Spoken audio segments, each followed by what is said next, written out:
Hell yeah. Hi everybody, bonjour tout le monde. Qu'est-ce qui se passe? How are you, my man? How are you? I haven't seen you online. I haven't seen you anywhere. You're working hard and yeah, so fucking busy, man. It's insane. slapping balls. Slapping balls, man. Slapping balls. Selling cars and slapping balls. That's supposed to be a secret there, but all right. I guess it's out there now. And you could have denied it. That could have just been. HR is calling right now, man. So yeah, man, we're here today to cover the trade deadline. Deadline. Yeah, like we could have been here. Friends. We could have been here starting at the beginning of the week to cover the trade deadline. It sounds like. Yeah, there's been a lot of action so far. Which you want to go ahead right now and start showing some of them? One of them happened minutes ago, actually. Which one? The Lemieux trade? McEwen. Yep, the Brendan Lemieux for Zach McEwen. And, Zach McEwen for Brendan Lemieux in a 2024 fifth rounder, going from Philadelphia to LA, right? You want to start there? Or you want to start at the beginning? Well, let's go backwards. So let's start there, man. Seems like a pretty. Okay. I mean, Brendan Lemieux can bring some grit to the table, I guess. Not the biggest trade in my books, but I mean everybody else is kind of beefing up, so I guess you gotta catch up to the trend, right? Yeah. What do you think? What do you think the trend is going to be today? A lot of the Western teams catching up to what the East has already done, or? I still expect some surprises in the East, to be honest. Man, I don't think we're done. I think we're still selling in Montreal, man. I think a few guys are going out. Oh yeah, I think so too. I don't think anybody on the Habs was anybody's first target. Do you know what I mean? I don't think it was Edmondson or bust for anybody. Do you know what I mean? Yeah, no, probably not, man. You're probably right. So I think that's why, I think in order to get the best deals, I think it was probably prudent for Hughes to wait instead of jump. Yeah, we're going to be selling lots of planned C's and D's today in my books. Yeah. I remember the last podcast we were at, I thought we were going to weaponize some cap space. I still think that's going to happen today. Like broker-type deals or whatnot. Absolutely. I don't think that you're going to see much in the lines of needle movers. Like, I don't think you're going to get returns that you're going to be blown away by. But I think what you're going to see is a lot of cap management deals today. Like, I think they'll get... I don't think we'll get many picks. I think we have plenty of... It has to be a quality pick, or you might as well get some fucking human meat on the ice, man. Like, we're going to be trading some guys out. Yeah, how many more contracts can we afford to sign down the road? We have so many picks. We have so many prospects.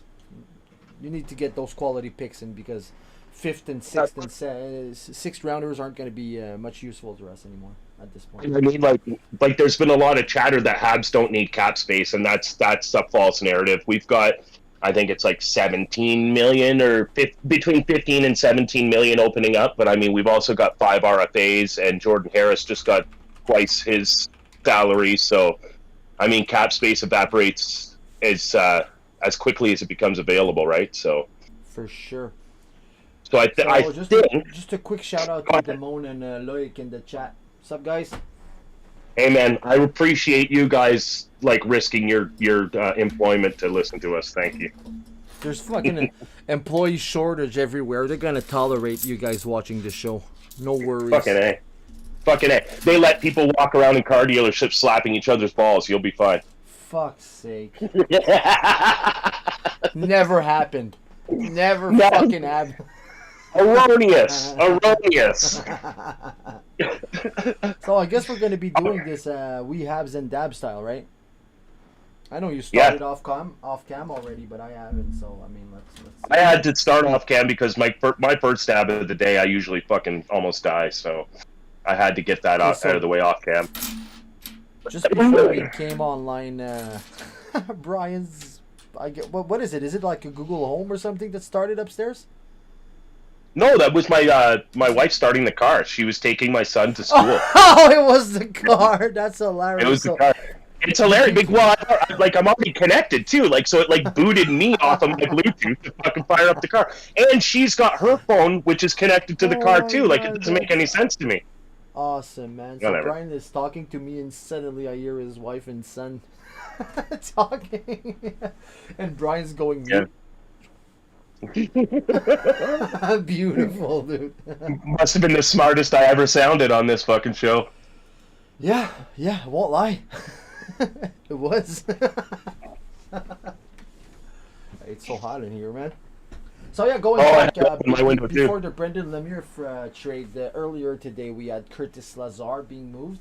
I just saw that. Yeah. Yeah, you want to comment on that? While I eat up the dab break. I mean, it's a center, right? Like, good for the Devils. For a fourth round pick, I would have assumed he was worth a little more than that. But I mean, like, is that just because I remember his name from being on teams like the World Juniors? I don't know. I mean, I guess we're Vancouver gonna send the guy close to them in the West, right? So maybe we're Vancouver gonna send the guy close to themselves in the West, right? You know what I mean? Yeah, I don't know. I think Vancouver even said today that they weren't rebuilding. I don't understand this whole thing that's going on in Vancouver. Well, fucking Curtis Lazar, dude. I mean, it's not. Yeah.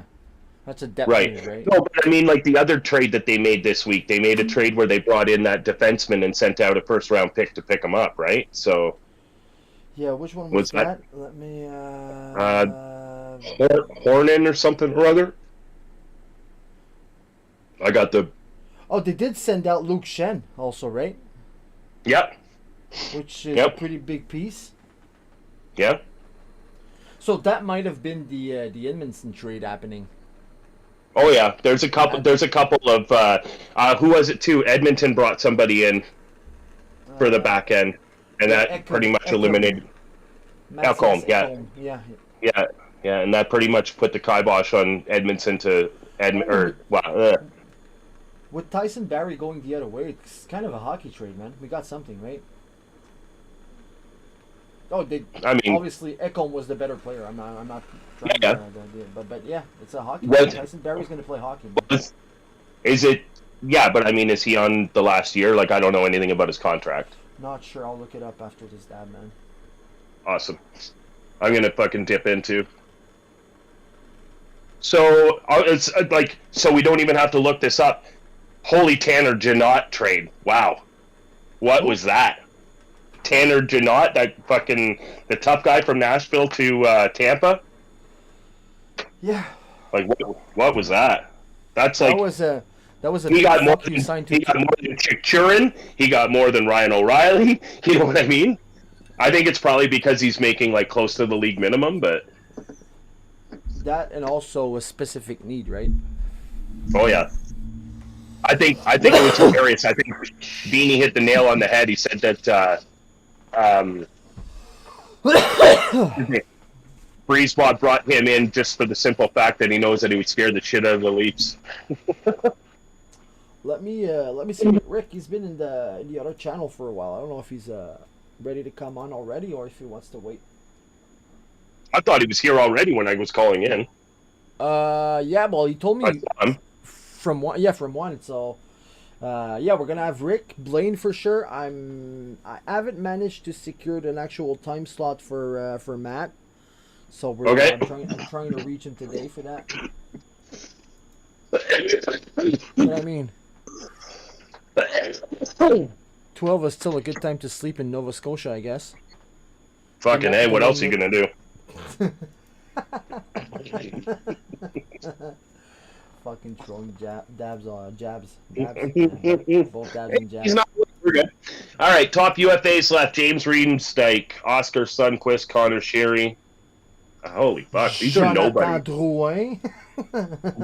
Like he's not even on the list. We're talking Nick Ritchie and Austin Watson, and fucking not even Jonathan. Fuck, man. There was my bilingual contribution, by the way. Jonathan. Nice. Appreciate it. Yeah, for you the moon, pal. For vous la lune. Oh shit, dude. I quit. See you later. Awesome, dude. Wow, Oh, that's funny. That's beautiful. What dude. else we got? And Jonathan Quick, what a move that was. Hey? Yeah, you heard the story behind it? No, tell me. He was heartbroken. Of course. I get it. Man, But then going to Vegas, would that put a little pep in your step? I don't know. Hey, dude, it depends the type of person you are. Either you're going to be crushed facing them in the playoffs, or either you're going to be pumped facing them. But that's a real fucking possibility that they face each other. Yeah. That's crazy. Yeah. Crazy. Can you imagine that? Oh, fuck. That would be awesome. That would be a story. Taking a shot from fucking Isaac Kopitar? Dude, that's going to hurt. Oh, man. It's going to hurt, man. Oh, man. It was bad to see Dano and playing us last night. Did you catch the game last night? Fuck! I caught the first period and I was like, nah, you know what? My time is too precious for that at this precise moment. I need sleep. That's hilarious. Dude, Fair enough. Yeah, I missed this good game. I watched the highlights this morning and I mean, they competed and they lost. That's, you know. And the new guy scored, eh? Yeah. Yeah, and it was a great goal, man. Well, yeah. I'm hearing two sides to this goal. After seeing it, I'm not sure on which side I stand, but was it a nice fucking slapper or was it a bad fucking goal to let in from the goalie, man? Like, honestly. Yeah. I mean, come on, a big slapper. Man, if you beat a fucking goalie from like in front of the hash marks, even if it was a bad fucking goal that the goalie let in, it's a good goal for you. Like, it doesn't have to be mutually, like, they don't have to be exclusive from each other. You know what I mean? 10 times out of 10, he picked the top corner. He did. 10 times out of 10. It's offside, too. If the other corner. If my goalie lets that in, I'm pissed. 10 times out of 10. Yeah. That's all I'm saying, dude. Yeah. Like, fucking nobody's happy with goalies in Montreal. They're either fucking too good to keep us mediocre, or they're too shitty to fucking even have skates on. Fair. Fuck. Fair. Man. So when there's still a few survivors suggesting that we kept a lack back then, are they the tankers, basically? They just didn't like Price stealing games? Yeah. Price kept us mediocre forever. And, like, I mean, it's true, but the problem, and I said, like, I had it this week, I was like, fucking nobody ever went all in on the guy. Like, the fucking best players we ever, like, I said to somebody earlier, it was Fulton. I was like, man, fucking, you be as happy as you want at this. What's that? They tried. Go ahead. When they got Camilleri, Jonta, and Gomez, it was supposed to be that big shot at it. It failed. Yeah, but someone has tried to go all in on it. Someone has. Yeah, okay. So, sorry, but that was before Bergevin. Sorry, like. You know what I mean? But you said nobody really went all in. For me, they tried. It failed. It was the worst fucking outcome. But hey, who could have fucking expected Gomez would score like fucking 0 goals in 100 games, right? Man, he was a 75-point player that year.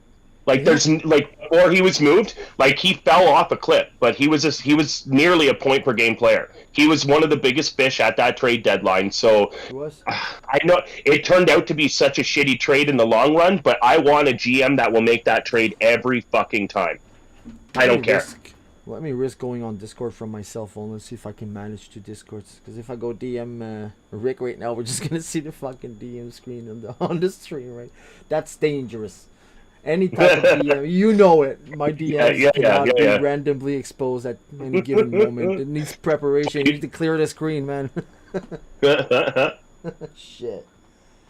Oh, now this trade, like, I'm watching. Like, for anybody who's watching at home, I'm watching the deadline show behind you on the TV to keep up to the moment, and it is so dead with trades right now. We're looking at memorable trades. I'm looking at Keith Tkachuk trade right now from 2001. Yeah. Man. You scrolled the one wheel too far. Yeah, no shit. This is on the TV. This is a fucking program being aired today. I know, dude. Whoever fucking that went. Well, I mean, what are they gonna do? Are they gonna fucking play the harmonica? I guess the only sneaky thing to do today is scroll back to the Shea Weber and PK Subban trade and steer the pot again. Yeah, we could. No. Oh my god. Memorable trades. This is fucking pathetic. Okay, let's try to best trade for you, like exciting low key trade you never expected happened, just fucking happened, and well, maybe it's a disaster looking back at it, but at the moment, a trade you were really fucking excited about. Like in Montreal's history, Yeah, in Montreal's history. or today, or this week. No, let's go historically in Montreal. Like a trade as a fan, you were so fucking excited and you never expected it would come, right? It happened. Wow, that's a really good question. Okay, so wait, that's basically impossible because we're in every fucking rumor. But I mean, one you didn't expect. Josh Anderson, maybe. Oh. I didn't expect him to trade. Like they moved Domi for him, right? Yeah, Domi. Yeah, that clearly. That's one trade I didn't expect, and that I like. Yeah, for sure. I think. What's your take on Thomas Vanek? Go ahead. I was really fucking excited. I disregard how it ended up. Yeah. I was really fucking excited about getting Thomas Vanek back then. Dude, it was gonna seal the big line behind you before fucking Cole did. I didn't like. I knew that Montreal was gonna pick him up that day. I didn't. Vanek? Like, I had no. I just knew it. Like I knew it was him. One more of those fucking rumors not happening, right? The ones we cheer for every year. Maybe not the last 2 years, but before that, right? We were gonna get Tavares, Stamkos, fucking Ovechkin, lad. we're all gonna get them, man. It's insane. So yeah, I didn't believe in the Thomas Vanek when it happened. Yeah, and I mean, I'll tell you, like when Thomas Vanek came in, I quickly fell in love with Thomas Vanek because we were so starved for goal scorers in Montreal by that point. Like for a year or for 10 years, we were starved for goal scorers. But that was literally the easiest breakup I can remember. Like when we let him go in the summer and he moved on. Well, that's hilarious because it was expected. Everybody and their fucking mothers, they knew that he was going to play with Jason Butler as you could possibly get. Yeah. When Jeff Petrie, like at the time, I was happy about it, but fucking, we know how that ended up. Well, oh man, he really did play better in Montreal than he did in Edmonton, and you know I'm not a fan of that. Yeah. So it definitely he looked better than ever after that trade. Yeah. But I felt like the honeymoon was like two years, and then we saw the fucking flaws in Jeff Petrie. Like he was good on after fucking ice. As soon as Markov was gone, we saw the flaws in Jeff Petrie. That's true, man. Harsh. Yep. What's your like Howard's? How is Matheson? Greg got in the chat. What's up, Greg? And what's up, Greg? Commented on Gurianov's goal, which it's a nice goal. It's fun to see. It's fucking electrifying, but you gotta blame the goalie. I'm sorry, guys. Fuck. All right. Fucking slapper from after zone, man. We're not in fucking 1992, man. Fuck that bullshit. Play the puck. God, it was so shitty back then that they let balls in from center. Yeah. Fuck. Oh, let's look at trades, man. Yeah. Oh, Nemesnikov moved from let's see, to the Jets for the 2025 first round pick. For a third round pick? The 2025 fourth round pick. It's like it's barely a thing, man. That's true, but like 2 Winnipeg years, is fourth rounder, man. Where is Winnipeg on this whole thing? Are they like pushing windows to stay open, or are they fucking knocking on the door of a rebuild? Like, where are they? What happened, man? Like, I think they need to consider the rebuild, but here's the thing, though. It could be a fast one if they trade the right players, right? They do have high-valued players. They have a few of them. If they play those cards smart, I feel like it could be a fast fucking rebuild. They could get guys 23, 24 and just open the window right up again pretty fast with the kind of roster they have right now. Fucking LA did it. LA did the fastest fucking turnaround I've ever seen. Yeah, fair. Yeah, man, I agree. Even Boston they are always doing it. No, Boston never rebuilt. Boston never tanked. Here's Boston never did anything. They did the perfect fucking trade with what they have. They traded fucking what they got for what's his face Tyler Seguin back then. Almost nothing. We laughed at it, and they're still competing. Yeah. Didn't they? They got like they got 3 picks in the row in the first round at one point, didn't they? That's when they picked up Christ. When was that? Yeah. Pasternak was good again, if I'm not mistaken. They got Pasternak. They got a defenseman too. I forget who it was. They got I think it was 3 picks right in a row, like 2018, 2019, 2017 maybe. Oh, maybe I think even. Fact checker. Yeah, I'm mistaking. I'm mistaken. It wasn't the Pasternak year at all.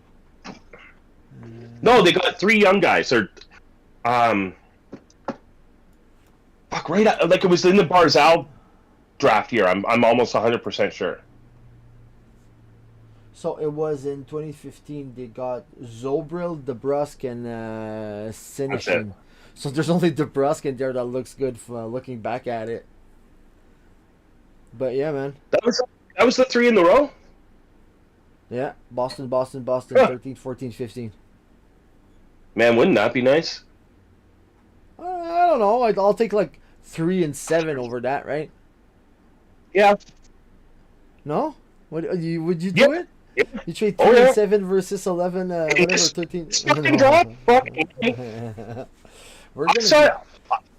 I saw a really, really, really good tweet, and like, when I see tweets like this for the tank, it's like, yeah, okay, now that I can fucking get behind. The one guy said, I don't want to tank for the chance to get Connor Bedard. I want to get into the bottom 5 for the 100% chance that I get my 1C going into the future. Do you get what I'm saying?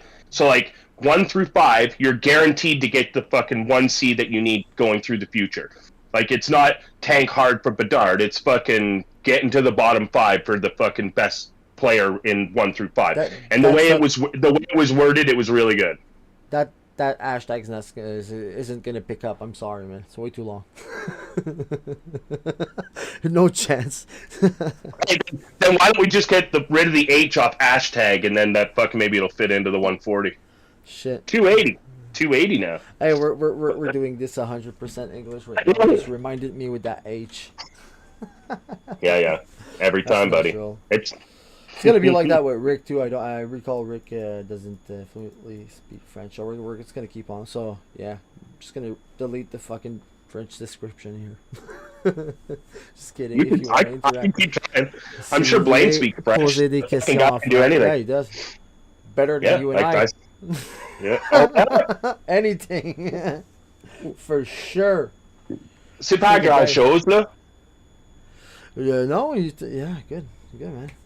So yeah, I'll keep the French for interaction in the chats if anyone wants to go. Sentez-vous bien à l'aise, man. C'est un show bilingue. Yeah, and I mean, you could translate French questions and shit like that. Nope. That'll cost you. No fucking way. No fucking way. Well, that'll cost you. You have been working at a car dealership long enough, man. Yeah. I'd like the underspray done. That'll cost you. Yeah, it is what it is. All right, so where are we sitting now? We're sitting... Oh, yeah. Are you fucking serious? Never mind. What do you expect today, man? Any big move you expect coming soon? Well, I mean, the buzz is around Edmonton, right? Like, that's... Or are we talking league-wide? No, let's go Habs. Let's go Habs for a few minutes. Why not? That's what we do, man. I mean, the buzz is around Edmonton. That's like the buzz that there's actually some interest there. So I expect him to move. I mean, I would like to get rid of the UFAs if we could, but Monahan's injured, so it's not a whole lot we can do with that. I don't know. I'd take anything at 50% retained. So here's the thing: we have two more salary we can retain at this moment in time, right? The other thing that I looked up about that is the fact that we have like the draft is before July 1st. The draft is the 29th, right? Of June. Usually it is, yeah. So if you want to make any trades on the draft floor and retain anything there, you might not want to retain, because I think that resets on July 1st. So if you want to keep yourself open to be able to retain on the draft floor, you might not want to retain today. Do you get what I'm saying? Yeah, So like if you can't, I think that's a technical fucking thing that doesn't really happen. Because if you're the GM on the phone, you're like, listen, guy, I gotta do it after July 1st. Put it on the ice, but confirm the trade. And I think you can do that easily. Like, I don't think that's a real problem. If it resets July 1st and you have that summer trade ready to no, go, but what if you have, or unless what if for you the have pick, to make a trade okay, to move yeah, up? That includes for that draft. Like, yeah. No, you're right. But yeah, and we're gonna be trading some of those picks this summer. Let's say for example we can't get rid of Edmondson today, but somebody calls you on the draft floor and they say, you know what, we want him, we need you to retain on him, and this is what we're willing to do. It might be nice to keep at least one spot open for retention ability on the draft floor. I might retain on one more.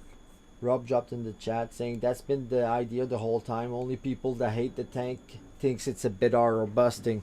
And I agree, most people have, but I think then well, basically he's saying that pro tankers really add. That's hilarious using that term. Really, it's really a thing.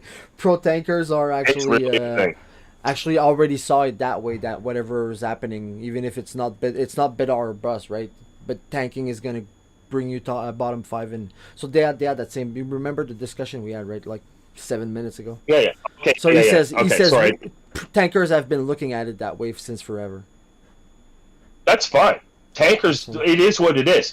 Like, I personally, I don't find I don't fall on Rob. I just want to let you know that Rob, you can drop on. No, sorry, Brian. I apologize, Rob. You can drop in this conversation any fucking time you want. Open the fucking camera and can come argue it right now. I know you're fucking sober right now. Come do it. Sorry, Brian. I had to, man. No. Okay, so I'm a unique case. I get the logic for both sides, right? I don't fall. No, I'm serious. I don't fall on either side of it. I get the benefits of tanking, but I cannot, for the life of me, get angry at wins. I just can't do it. I'm not going to be a miserable prick online whenever we win hockey games. It's just not going to fucking happen. And I'm certainly not going to try and change. Right? Yeah, I'm not going to do it. And like, I'm certainly not going to try and change anybody else's minds about it, because like that's just not my fucking thing. I absolutely don't try and change your mind. I'll try and like explain why I feel the way I feel. It took gigantic steps as a human being for me not to be a fucking miserable prick every fucking time we lose. I'm serious. It would ruin my entire night. Like, whenever we're fucking like going for the playoffs and I want our team to win, if we lose, I still have to put the kids to bed and I'm fucking reading books like these goddamn. It took giant steps as a human being. I cannot for the life of me become that human being when we win. Damone is pumping your tires right now in the chat, man. He's like, I came back for the best rant, Team Brian. Get him, Brian. And just pumping. It is what it is. What's up, Mo? What's up, Rick? That just dropped in the chat. You guys want to drop in the actual pod anytime you want, just let me know, man. Fucking A, boys. Anybody come. Anybody who's in the chat, if you got access to Discord, you want to come in and have a little fucking 10, 15-minute segment, as long as you're not taking away from Blaine, right? Then we're cool. Yeah, hey, guy, you're cool? Get out. Blaine's on his way. By the way, it's no, man. If Blaine comes, the party just keeps growing up. We'll be 20 in here. I don't care, man. Like anybody, yeah, it's a party time. It's like with the East Coasters coming, we'll fucking party in the kitchen. That's the way she do by. Damone says Brian is my new bicep club rep. You may want to look into Trig Wilson for that, my friend. Nice. Yeah, I know. Brian let me know that you guys unfortunately couldn't work the schedule, Mo, but that's all right, man. Let's make it happen some other time, though. Been wanting that. Please. Happen, actually. Yeah. Yeah. I told Pat that even just like the balls to ask anybody for this show has like led to so many opportunities for future shows that like getting a sorry we can't was fine whenever it was accompanied with let's do a show another time. It's like yes. Yeah. So yeah. We'll take those as wins anytime. One of the OGs, OG podcasts out there, man. Right? It's a big one. I used to listen to it, for sure. Still do sometimes, but yeah. Yeah. When Mo came in, really stepped up things for me. Like he was that opposing voice to John often. I like it, man. I like it. It's a good recipe. You got it. You gotta have, like being 100% agreeable is fine and stuff like that. But when you start to build a chemistry and you get to to like throw Hell yeah. It's actually funny, Pat, and I've had a couple DMs about that. It's like, fucking, if we say some shit and we disagree and like, fucking, like, we gotta let it roll off each other's backs. So, like, if you ever hear us fucking, if you ever hear us slam one another, fucking, like, it's part of the show, but it's also not part of the show. You can totally keep using your stupid fucking Wi-Fi. I don't give a shit. I honestly do not give a shit. Do you, shit. man? We're gonna plug this thing in. Wait, don't do it. Don't do it. Don't do it. Don't do it. Don't do it. No, it'll cut. It'll cut. Just I'm just plugging my charger in. Oh, that's cool. I thought you were gonna actually plug a Wi-Fi adapter. Sorry. Why would you do that? Why would you do that? Fucking! I don't know about Wi-Fi. Don't do it. Hey, we got our partner on the line, man. Let's bring him in. T'es prêt, Matt? Pop ta cam, chum. Matt, ferme ton YouTube à star. Matt is like my grandma every time he pops on YouTube. We on Discord, we can hear the YouTube looping back because he's watching. Matt is literally that guy, man. You know it. Is it working, guys? Yeah, what's up? Yeah, I can hear you. That's that camera. Turn your camera on. There you go. Yeah, is it what's on? up, man? Perfect. Yeah, fuck it is. Brother. What up, guys? Salut, man. Yeah, boom. Yeah. I had to come and join. I don't have much time. I have construction works at home, fixing some cabinets in my kitchen. Building some pyramids? You know what I'm saying? Nothing less. My camel's in the backyard. The sun is shining. The slaves are working. Tell us how you do it. Are you wetting the sand? Is it musical leverage? How are you doing it? Answer. Enough I with just the had to come and secrets. join a bit before Thanks so much for before doing it, dude. getting It's back awesome. in my usual business. On devrait mettre l'anglais de côté 2-3 minutes. Bon, Hey, je fais rien que ça depuis tantôt. Right, Brian? Right? Fait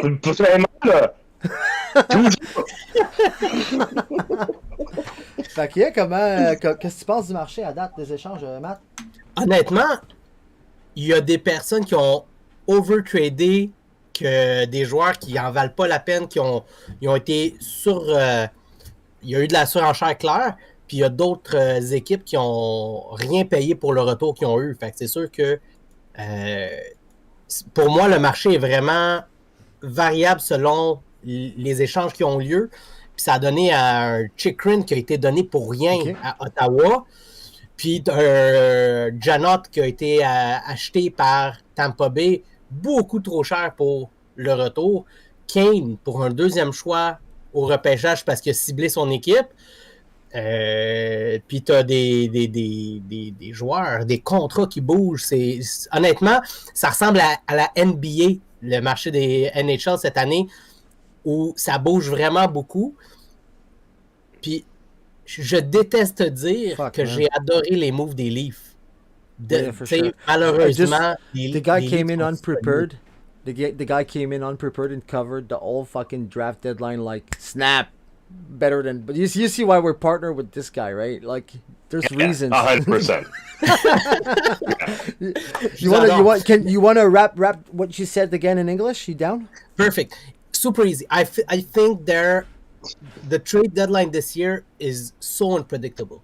There's team that overpaid for what they got in return, and there's team that got for dirt cheap. Like, we waited how long for? It's been more than 2 years that we've been talking about Jacob Chikrin, and he went for, according to me, for so cheap for the Sens. And honestly, in the East, the Sens will be dangerous if they make the playoffs. Why? Because they'll be entering as a wild card, and they could surprise a very hungry Bruins team. They could surprise right off the bat on the first round of the playoffs. They could be a surprising team. However, you've had Patrick Kane be traded for only a second-round pick. Janot, who's been overpaid by the Tampa Bay Lightning. You've had contracts being moved, money being moved, Arizona being Arizona and doing what Arizona does. Chicago, man, clearing that team up. Honestly, it's so disappointing how we overhyped all our Habs players at the beginning of the season, and we might be left with nothing at the end of the day, and I wouldn't be surprised. Just because all the trades will have been made, but also because of the injury status of all our players. Yeah, But what I hate that's the a big most, time right there. yeah. But what I hate the most about the trade deadline is that the Leafs got so much better. Yeah. The Leafs, man, they've been doing such, like, they've been addressing their specific needs. They're getting grit. They're getting important players in key positions. They still have the goaltending situation to address, but other than that, I think they're spot on in what they're doing at that trade deadline. They're all in, that's for sure. And Can I ask you this? yes, go ahead. Whether so like yes, they're all in and they fix the mistakes that they've made in the past. I saw a tweet that addressed literally 5 things that he has done in the past. Yep. He has done a much better job at this deadline. 100% agree. Do you think without a contract extension that Dubas, his future in Toronto is based on this performance of this playoff run? Depends how the team. The thing is with the Leafs is that, and we've seen it with the Habs happen before. If you don't have chemistry between your new players, they won't bring you any return. Okay, right. If you lose on a Game 7 overtime against Tampa Bay Lightning of the first round, and the players gave it everything, he can't lose his job. But if they underperform, you're just playing the Marc Bergevin tape over again right now. You're just playing the whole fucking Marc Bergevin tape. Oh, he beat the Leafs, so he was insured. Oh, I get it. First round isn't enough. It can't be enough. The 1 year where we could have been all in, and they went to get King, Martinson, like that year, okay? We were all in. Okay, that's what pisses me off. What Kyle Dubas is doing, he's all in for real. And it's still a performance-based business, though. Yes. Okay, so and this is just my take. I think Kyle Dubas is in the exact same position Marc Bergevin was in his last year, and the only reason I think Marc Bergevin got a couple months on the other side of that playoff run is because he made the finals. I think it's finals or suitcases for Dubas, and it's again, I think he's done all the right things, but I think he has there's things to deal with afterwards too. He hand delivered Matthews and Marner to UFA, which could come to a head this summer. If he has to trade Austin Matthews this summer, and it's possible, if it's possible, then I think Dubas. I think Dubas is suitcases if he doesn't make the finals. Arizona has all the pieces to go get Matthews, trade those draft picks, get him right away. Honestly, it's gonna cost them, but they have these assets that we don't have. Honestly, you look at the market today, and I'm gonna go just right off the bat with a question by Murad. Mo, he's asking if first round draft pick is gonna be traded today. If you gotta the big teams, they're done with their market, with their trading. It's gonna be really tough to go get that first round draft pick. However, you always have that team, and it used to be the Habs, that still, will we get in the playoffs? Will we not get in the playoffs? We really need to get in the playoffs. Let's trade our first round draft pick. It's that team that's gonna make it. And you know what? That's why I think the Coyotes traded that first round draft pick with Ottawa, because they're gambling on whether or not they'll make the playoffs this year. There's other maybe teams that are in that same position that could trade him. I'm thinking Calgary, for example. Okay. Yeah. If you're gonna be getting that first round draft pick, it's a team like the Flames that have a first round draft pick, but what will they do with it? Are they going all in? Are they gonna tank? Are they gonna sell? We still don't know what they're doing. It's a team like that. Other than that, I think Carolina is flopping on their trade deadline. You're looking at what's happening in the East. Carolina is the only team that for me is flopping. I'm eager to see what they'll do this year. They're sending the good old "we trust this core" message, right? Yeah. Not moving at all. I mean, so yeah. What kind of they might do something to try and replace Pacioretty, won't they? Just a sec, though, to answer Murad's question, man. Teams trading at the deadline often are trading shitty ass fucking first picks, man. It's gonna end up being a 27th or a 25th or a 22nd. So yeah, man, someone's gonna trade a fucking 20th pick. Quick question: we have Calgary's first round pick next year, right? Next year. Yeah. Yeah, next year. I don't like. Man, that would be like okay. So I'm on the fence. Would Calgary trade their first round pick this year to get? I don't know. I don't think so. Would it They have to decide. They're already not like if they're gonna be tankers and sellers, they have to do it this year. But they're already behind the wheel for next year. They really thought that they were ahead of it. They already thought with the Huberdeau trade that they were, and everybody thought of it. Everybody was placing them so high. So why wouldn't they try to sell and try to make the playoffs? This is the only way where they're gonna trade that first round draft pick. They have to be sell. They have no choice because next year they're gonna fail. So why would they fail this year? Unless they think that trading their first round pick can improve the team overall. So let's say, for example, Josh Anderson. You package it for something to get Josh Anderson. You get some term on your contract. They're slow through the neutral zone. That's like it's part of their problem, right? So So there are moves that could improve the team for this year and next year, but there's only a few. Yeah. I'm just going to look something here quickly. Hey, Matt, hang on. Rick is ready to join. You want to greet him with us? I know you're kind of busy. Ahead. I've never been on a show with Rick, so I wanted. So, Rick, just DM me again on Discord when you're ready, and I'll pull you up. Just be ready after your call. While Rick joins, I'm just checking the playoff wildcard race here, okay? He's saying that Calgary is out because they're 5 point out of a playoff race, okay? I see the same situation point-wise. For Ottawa to make the playoffs, they are exactly 4 points out of a playoff race. It's crazy how one team is 4 points out of a playoff race, and they're all in, and let's go, and Chikrin, and trading draft picks. And there's Calgary, who were supposed to be a playoff team. They're only 5 points. It's a 1 point difference. But they're so out of it. For me, it's only the momentum. Ottawa's on a upscale, on higher upward trend, while Calgary, they're dropping. Yeah. It's crazy. They're going like this in the standings, right? And that's why each team needs to follow what their GM is saying. What's up, Rick? Hey! There it is. What I gotta click now? Remember the camera symbol somewhere on your screen. There's a little camera symbol. Turn on camera symbol. Oh, there it is. Gotcha. Yeah, there it is. Matt, Rick, Matt. You think I know what I'm doing? What up, buddy? You know what you're doing. Rick? How's everybody? Yeah, what's up, Rick? Do you have any trades to announce? Did you come with a trade? There's some minor stuff. Nothing big today yet, but some minor stuff. But I wouldn't. I had to turn the volume off up this there. Could be I wouldn't make anything of it. Trades. No, nothing big today. But what I do have, and I don't know if you guys are going to be on the air, but what I did was I wrote a poem. It's for all the trades that I thought were, And oh my God, do it! That's awesome.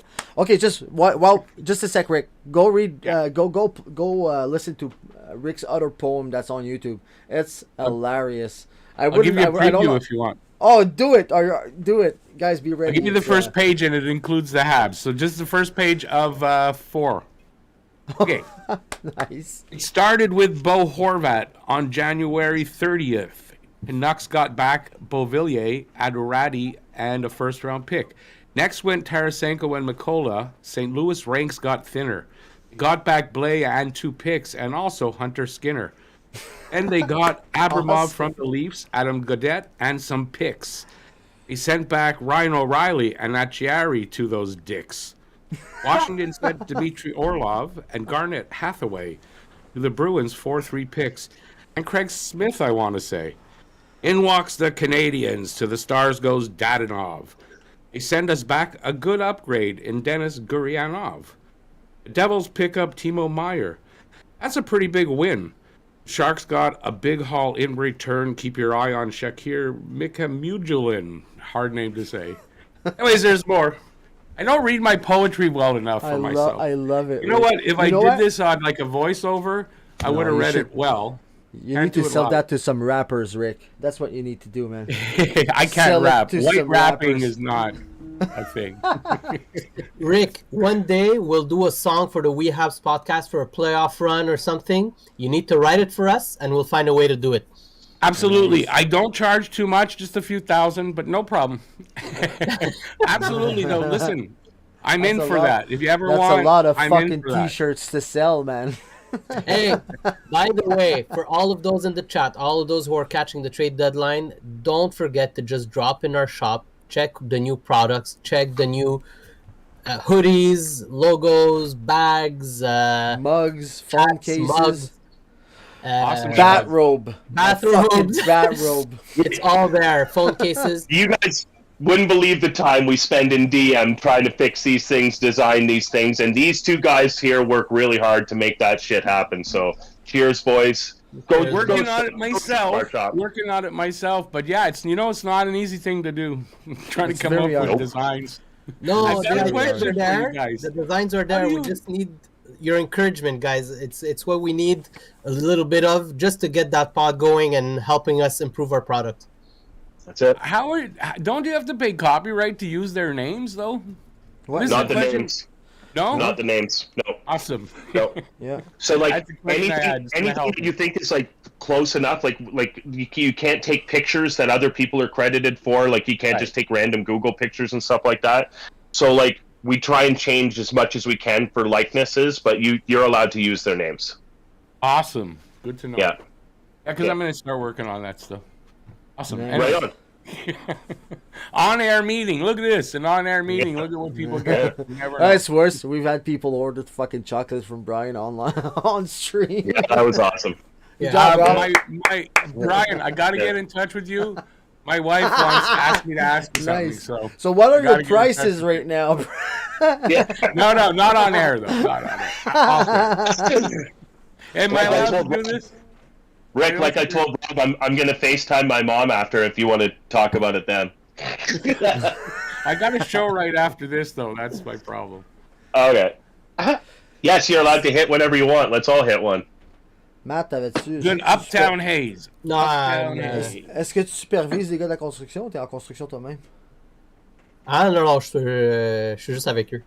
Nice. Just bossing around. Nah, not like that. Cracking the whip. Grosse histoire, là, rapidement. Hey, sorry guys. Vas-y, Matt. On vire en français. J'ai refait faire Yeah, ma cuisine il y a take over. 2 ans.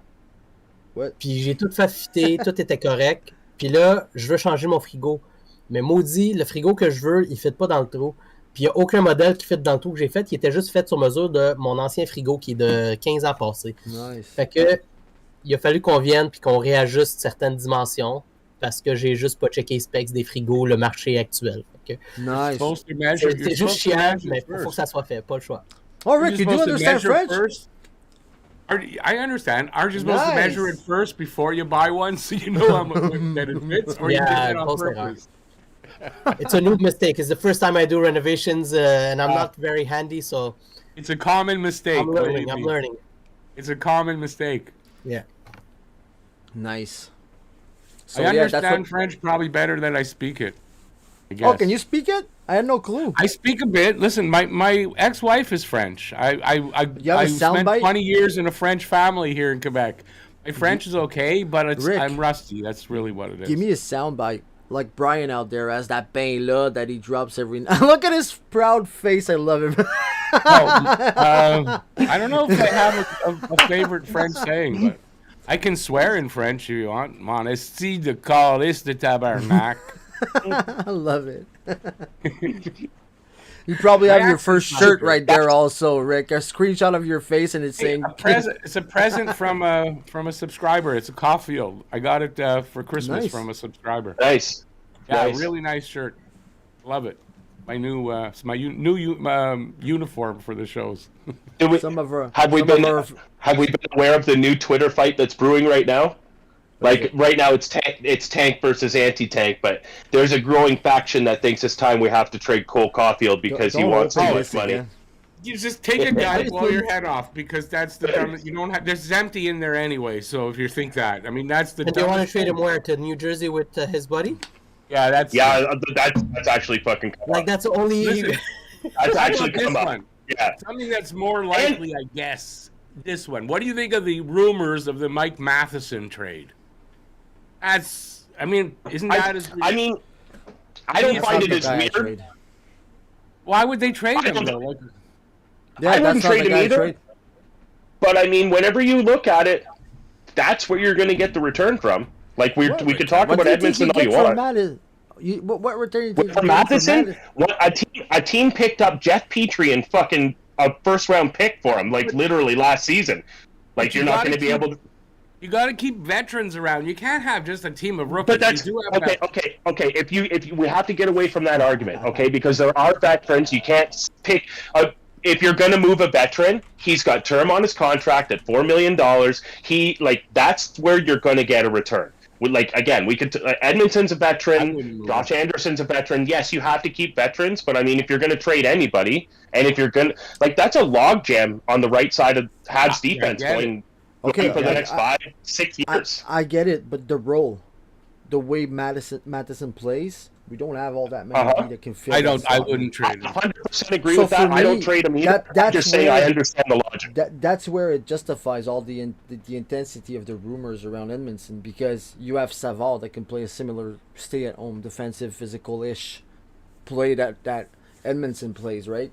So for me, who is injured less than Edmondson? It's true. Yes. You play Savard, you keep Matheson. That's your two veterans moving on, and that's perfectly fucking. That's balanced. what I so say. I wouldn't do it. I agree with Pat. Personally, I keep him too, but I understand the logic of both. For sure. I'm not trying. 100% understand it. I understand why rumors come out. If we have one veteran defenseman to keep, no, two out of Savard, Matheson, and Edmondson, which one are you keeping? I think I'm keeping Savard because he's putting the team in front of every fucking decision he takes out there, man. Take a shot, take a hit, take anything. He never takes the easy play, man. He's a good, hard working guy. He's from Montreal. He's living his fucking dream. Don't touch that. I'll add to it. We have a couple players coming up in that system that are going to be puck moving defensemen.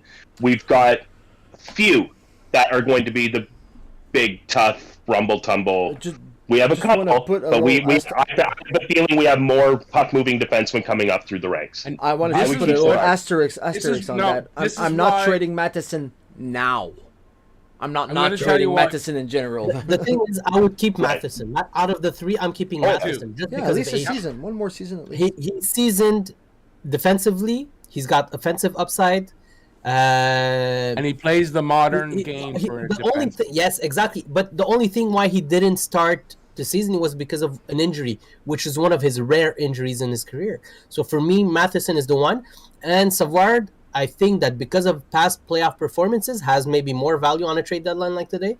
So he's the one I would be ready to let go. But the one I keep personally is Matheson. And for me, I don't think there's a wrong answer here. Andrew said in the chat, just appreciate the funniness of that shit. Andrew said, trade Anderson, Edmondson, Matheson, Savard, Allen, Monty, Hoffman, Dvorak, and Monahan by the deadline. Yeah, sure. That's gonna happen. It's not a true rebuild.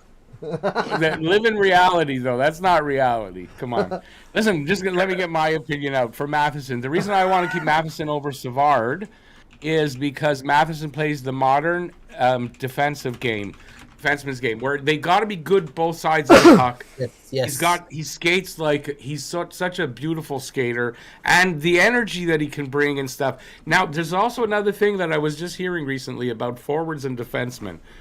Now they're saying forwards by the age of 30, trade them because they're on the decline. Most forwards at 30 start to decline. Defensemen go to about 36. That's what the modern thinking is. Matheson's got 29. He's 29 years. He's 29. He's got 7 more years than that. He's going to be here when you're better and you're in the playoffs. And he's going to be a hell of a leader. He is from Montreal. Sound there's a trade happening, which is an AHL trade with the Habs. The Canadians acquire Frédéric Allard from the Los Angeles Kings. And we have traded Nate Schnarr. So Rocket trade. Schnarr was doing good on the center line with the Rocket. I don't know much about Frédéric Allard. We need some prospect pros here on the pod to talk about it. And this trade was brought to you by the OuiHabs shop. So don't forget to drop in our shop to try to get one of our beautiful products. I can't believe you used some of my money for this fucking advertisement without asking me, man. I can't believe it. Speaking of Habs trades, what do you guys have feel? A Habs trade. That's the minimum we ask it's awesome, for. dude. Awesome. Well, How do you guys awesome feel about our new guy? How do you guys feel about Denis Gurianov, that trade? So far, the 2 games, I really like his game. What I really like about it is he's a left-handed shot, and he's a shoot-first kind of guy. If he ends up on the first line with Suzuki and Caulfield, that makes Caulfield that much more dangerous. If you have to think shoot first from both sides, that line needed a left-handed shot. They were great with Kirby Dach, but you could tell they needed a left-handed shot back. Yeah, I agree. And you know what? When you're speaking earlier of Anderson possibly being traded, if Gurianov pays off, he makes Anderson a bit expendable because they're very similar type of players. And he can deliver a lot of what Anderson gives you. Maybe not the physicality exactly, but then you got Jack-Eye for next year, right? So I think they got Gurianov because there's no draft picks involved, right? I said it when it happened. They must be planning to re-sign him. He's an RFA. I think if he performs, he's going to be here for a while. I like the deal. I think he's got a lot of upside. He's got 20 games. It's either an extension or it's a qualifying offer, and we never see him again after next year. Right. So it's a win-win. It's a win-win. He's got potential. He scored 20 goals one year for Dallas when they were in the finals. So he's got really good potential. And under Marty St. Louis, I think that's the kind of coaching that breaks this kid out into reaching his potential. And maybe even this, the style of play, right? For sure. Yeah.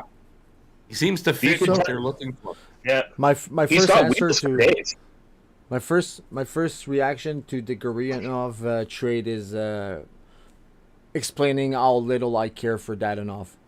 So that's really the first step, right?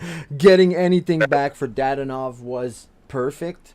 Now down the road, Gurianov, does it make a difference? He won't have a ring with us. He won't lift the Stanley Cup in Montreal. So I don't care, man. He's young. He's 25. If he works out, I don't know about that. I think he could be here for a while. I don't see. He was a 15th overall pick in 2015, man. 15th overall. That's where Caulfield was picked. Yep. I wouldn't give up on him yet. I wouldn't give up yet. Ceiling is still high. It's where Gouli was picked. Guys, you're not going to pull the Kirby Dach move every move. Matthew, what do you think of Gurianov? I'm curious. Honestly, the second we got Gurianov, I remembered his playoff performances from the bubble. I think he had a 4-goal night or 4-point goal game night in the playoffs. He was big for the Stars. I loved how he played there. Super dynamic, offensive upside, great shot. And you know what? In the 2 little games, he's given us a glimpse of those things. His shot on his goal, beauty. Reminded me of Guy Lafleur, but inversed. Like, instead of going from the right side, he came from the left side. Beautiful slapper. Yep. But Matt, goalies back then sucked. That shouldn't have gone in. It shouldn't have gone in. But just the visual of it. Thanks, Brian. Catching the pass, coming in quickly in the zone, slapping it from the side. It's great. For me, off the corner too. It was a great goal. And he almost scored on his first game. I think it was Gouli pass. Matt, he took a beautiful shot. Please, he could have be honest. 3 goals that night. Please, guys, Matt, be honest. If it's on our side, you blame the fucking goalie. A big slapper mid-zone. Come on, man. Come on, in fucking 2023. How many of these goals do you see league-wise? But his shot still went in. That was a perfectly placed. If the goalie walks in the corner and you fucking lob a puck in, it fucking went in. It doesn't. I get it. It was on target. That was a perfectly placed shot right inside the post. I mean, he couldn't have placed it better. The goalie maybe could have got it, but that was a perfecly placed shot. And a fail from the goalie.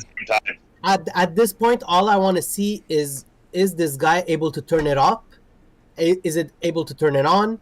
Is he worth re-signing with the Habs? Because it's just a small experiment for the end of the season. Is he worth just keeping because he's RFA? Is he worth flipping again as an RFA at the draft or even before it, like I don't care what we do with him, but if he has potential, if he plays on our second or third line and is able to just bring it up a notch, I'm happy with that trade. I have a question, Matt, from the chat. Dadonov is one of the player I've enjoyed the least with the Habs, Yes. I think, in the Yes. past 20 years. Oh Okay, God! I have a good question in the chat. The AHL deal we just got in Montreal. Mark Eskander suggests the AHL deal means no one in abs is going down to the minors. There's a D moving before 3 p.m. in my opinion. What do you think of that, guys? Edmonton's gonna get traded. You think so? I think so. I mean, it makes sense. No, but He had a Frédéric good Allard- game last night and showed what he could do. That block in front of the net. He's a shutdown defenseman. If a team needs one, I think there's a team that's going to grab him. Yeah. It could But Allard is also be an indication that Barron might be out longer than we expected. And, well, Just- yeah, and just that putting might out. affect it, but I don't think that because you got Shenneman to bring up, and you know No, I what? mean the AHL trade, Rick. I mean the AHL trade. They're bringing in somebody because they don't have anybody to send down because Barron might be out longer than we expected. No, Yeah, true. but at the same time, That's what I'm saying. Frédéric Allard is an AHLer who played maybe 1 or 2 games in the NHL, and according to his DB. I think he's just there to solidify the playoff run for the Rocket. Schnarr, throughout all the injuries, he's an AHLer as well. Didn't play any minutes with the Habs or any this year. I don't remember seeing him. He's an AHLer as well. So for me, basic move. I don't think it underlies anything. It's an AHL player for another AHL player. It's just a typical Rocket It's a move. linear move. But I think, like Yeah. you're saying, we're not calling. I think we don't want to call anybody up to make sure that the Rocket continue on their good pace for a playoff run, instead of bringing them up and screwing their chance of having. I think it's important to develop well also with the Rocket. So by keeping the Rocket solid on the defensive side, it's easier for them to continue the development side and make sure we make the playoffs. And the Do you reason we think brought in Tierney, right? Same You thing. think the Barron injury would shut down any Edmondson deal? No. No. No. Okay, No. that's what I'm trying. Yeah. No, I don't So think I'm- so either. No. Don't consider Because, me on like- Tim tanking, but I wouldn't It stop helps, a trade right? before I'm worried before the result. it helps The result to tank, doesn't matter right? this year. It's an but you can't- organic way No, to I get. Yeah, the organic way, exactly. We agree, Rick. But you can't That's do it what on I purpose. like. But Right. get a good no, I offer don't. for the And guy, they're of not course going you to. trade Did you see the Nick Suzuki quote where he said, "There's nobody in this room that wants to finish last in order to get that first round pick." And that's the attitude you're seeing. That's why they're competitive. That's why they're winning games you don't expect them to win. This is about The to middle get messier by the minute. Blaine is ready to Let's- join anytime. So just saying, guys, this is gonna get. I Yeah, got to go in Blaine 20 Messi. minutes, but I'd love to talk to Blaine. I never met him. I followed him for a long time as well. Blaine is a fucking OG, man. So He Edmonton, there was he straight serves talk for the between- country, man. Big mad fucking. There was respect. straight Sorry to talk of Edmondson tied with Pittsburgh at a certain point that I heard. Pittsburgh just acquired Dmitry Kulikov from Anaheim, so that's a defensive player that they're getting. So Right. I don't know where we're sending Edmondson, but Tampa sure does look like a nice spot. And Apparently, there's Edmonton seems like they're out. Apparently, there's 2 teams interested in Edmondson. The reason why he had to be in the game last night was one of the teams, and I think it's Tampa, is interested in him, and they wanted to see him play. So that's one rumor, and it came from a good source that I heard yesterday. Maybe the other team is who was it you just said? I can't even remember. So maybe they're out, obviously, but Pittsburgh, I apparently don't know if Tampa's they got interested Kulikov. in him. Tampa's apparently interested in him, so makes sense. Absolutely. Anyways, they have Jeff Petrie to back it up, so they'll be fine in the playoffs. Nice. Well, Petrie's supposed to be on the block. That's what I heard too. That It was would be announced. I mean, I hilarious. know they put it out there. Petrie was Guys, officially on the we need block. a shirt that says "I miss Jeff Petrie." On No, our... we No, Wouldn't we it be funny if they get him back now? On the back says just fucking kidding. Huh? What's that? That would be okay. Yeah. That would be okay, but I mean, we don't want veteran. I mean, obviously they got to have spots open for the rookie D next year. You need 4, I don't care what you say. You need 4 spots open for the rookie D next year. That's where I disagree, Rick. The mentality should always be to have someone's position to steal, right? You roster a legit fucking team, and a kid has to steal a spot. You don't reserve a spot for a kid ever. That's like a. I'm not saying reserve it. I'm not saying reserve it, but you want to. Ideally, you want 4 of those kids again next year on the push on someone the team out every day. Okay, so let's eliminate Gooley and let's eliminate Harris from the list of rookies. Okay, Jack Eye. Those two next year are not rookies. I would consider Jack Eye a rookie still next year. No, but he's not. He played. I would. He played. No, I understand that, but I'm saying like keeping spots open. So like you want to talk about having veterans. If you want to keep 2 of Matheson, Savard, and Edmondson, that's 2 spots. Gooley and Harris are cemented, I think, for next year. Like I think Jack Eye is a lock. I think you need what he brings to this team. It's important, and I don't know that he is after this injury. I think he's the 7th D after this injury, and he has to fucking take a spot again. He very well could, but I think he has to take it. Maybe to start, I think he has to take the shoulders good. Jakai? But I mean, when he's healthy, this guy needs to be on this team. He protects everybody. I agree. And like nobody, like I've been saying it since I seen him play the first time. I love this guy, but I do believe he has to take that spot. I think he has to take it. You know why I don't think so, Brian? Because when some other guys on the team are starting to worry you're going to be dressed, you got to be dressed. Okay. If you're going to have Lane Hudson, if you're going to have little Lane Hudson as your main in a top 4 role, you need Jack Eye on that team to protect him. If that was the case, he'd be extended already. Am I wrong? Maybe they were able to extend him January 1st, if I'm not mistaken. No, I think there's still a battle for that blue line. But I don't think we have an history of Kent Hughes so far to say stuff like that. Right now, we have no fucking clue how he handles extensions. Beside that one guy is fucking captain. So I don't know. Right. So far, I'm not ready to know. So maybe there's nothing. Jake Allen, unfortunately. Well, it's probably his only mistake was signing Jake Allen. And he extended Jordan Harris already. That's he extended Harris 2 years. Yeah. What do you think about Caulfield? You guys realize that Jake Allen would have made available right now at the trade deadline as a top-notch goalie, top of the trade bait board, if he wasn't signed? Who? Jake Allen would have been a perfect trade bait for this trade deadline. If he wasn't re-signed for 2 extra years, we could have eaten money on his cap. Like for me, it's a bad move because of where we are in the standing. It's a good move because you didn't know where Montembeault was going to be. You had to have a certain insurance in terms of goalie.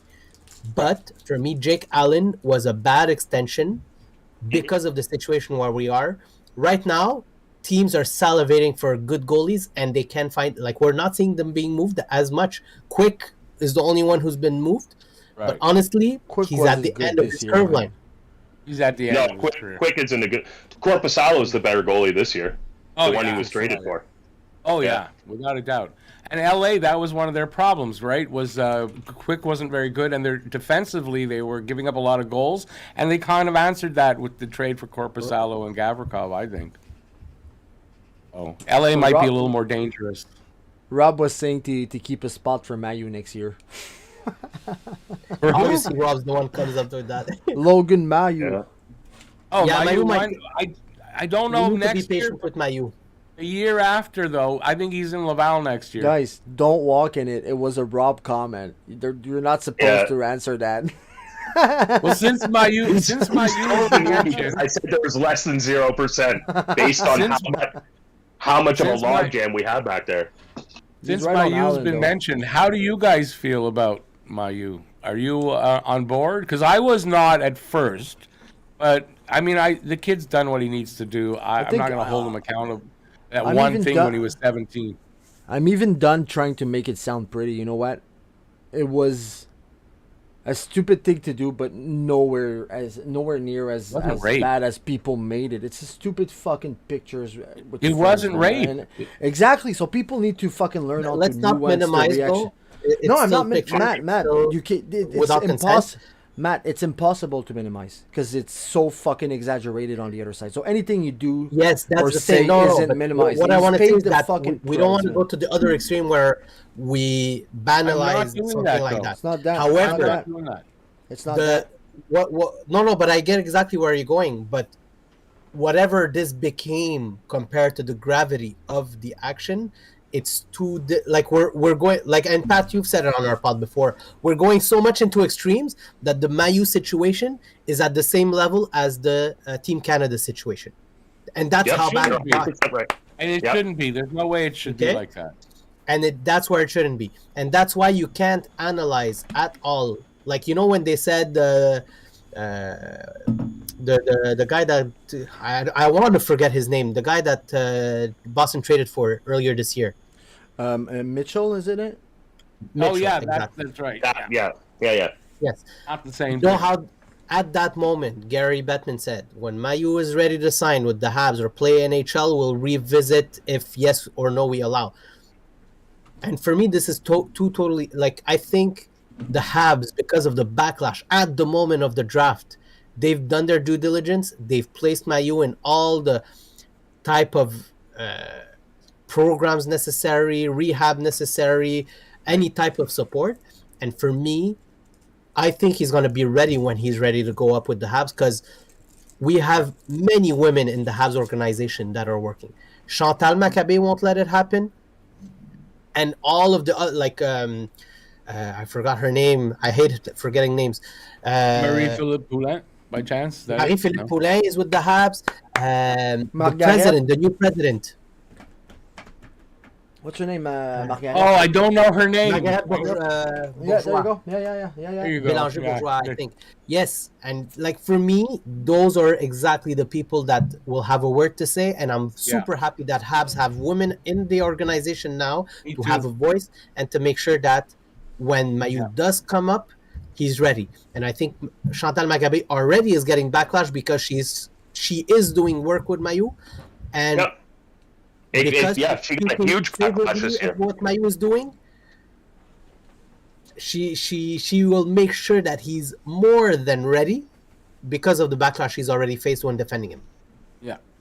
The problem, I think, for him is that people are saying, it's like He out did there it, that by the he way. raped this girl. And he never did. It's not like that. But you know how it sticks once somebody puts it out there?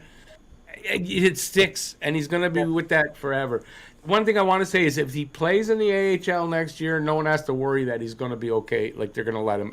If they let him in the AHL, he'll play in the NHL. I've held the same opinion of the Mayu pick.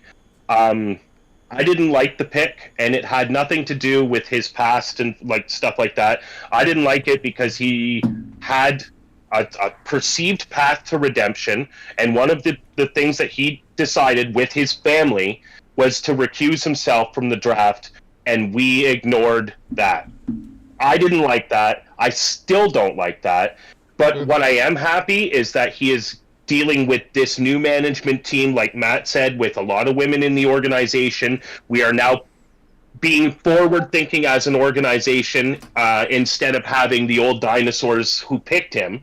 If that was still the regime that was in charge, I don't know that I would be on board as much as I am.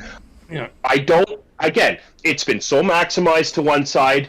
It's been trying to be minimized on the other side. I didn't like the pick because they went against the family's wishes. Like I thought as a father in that moment. That's all it was for me.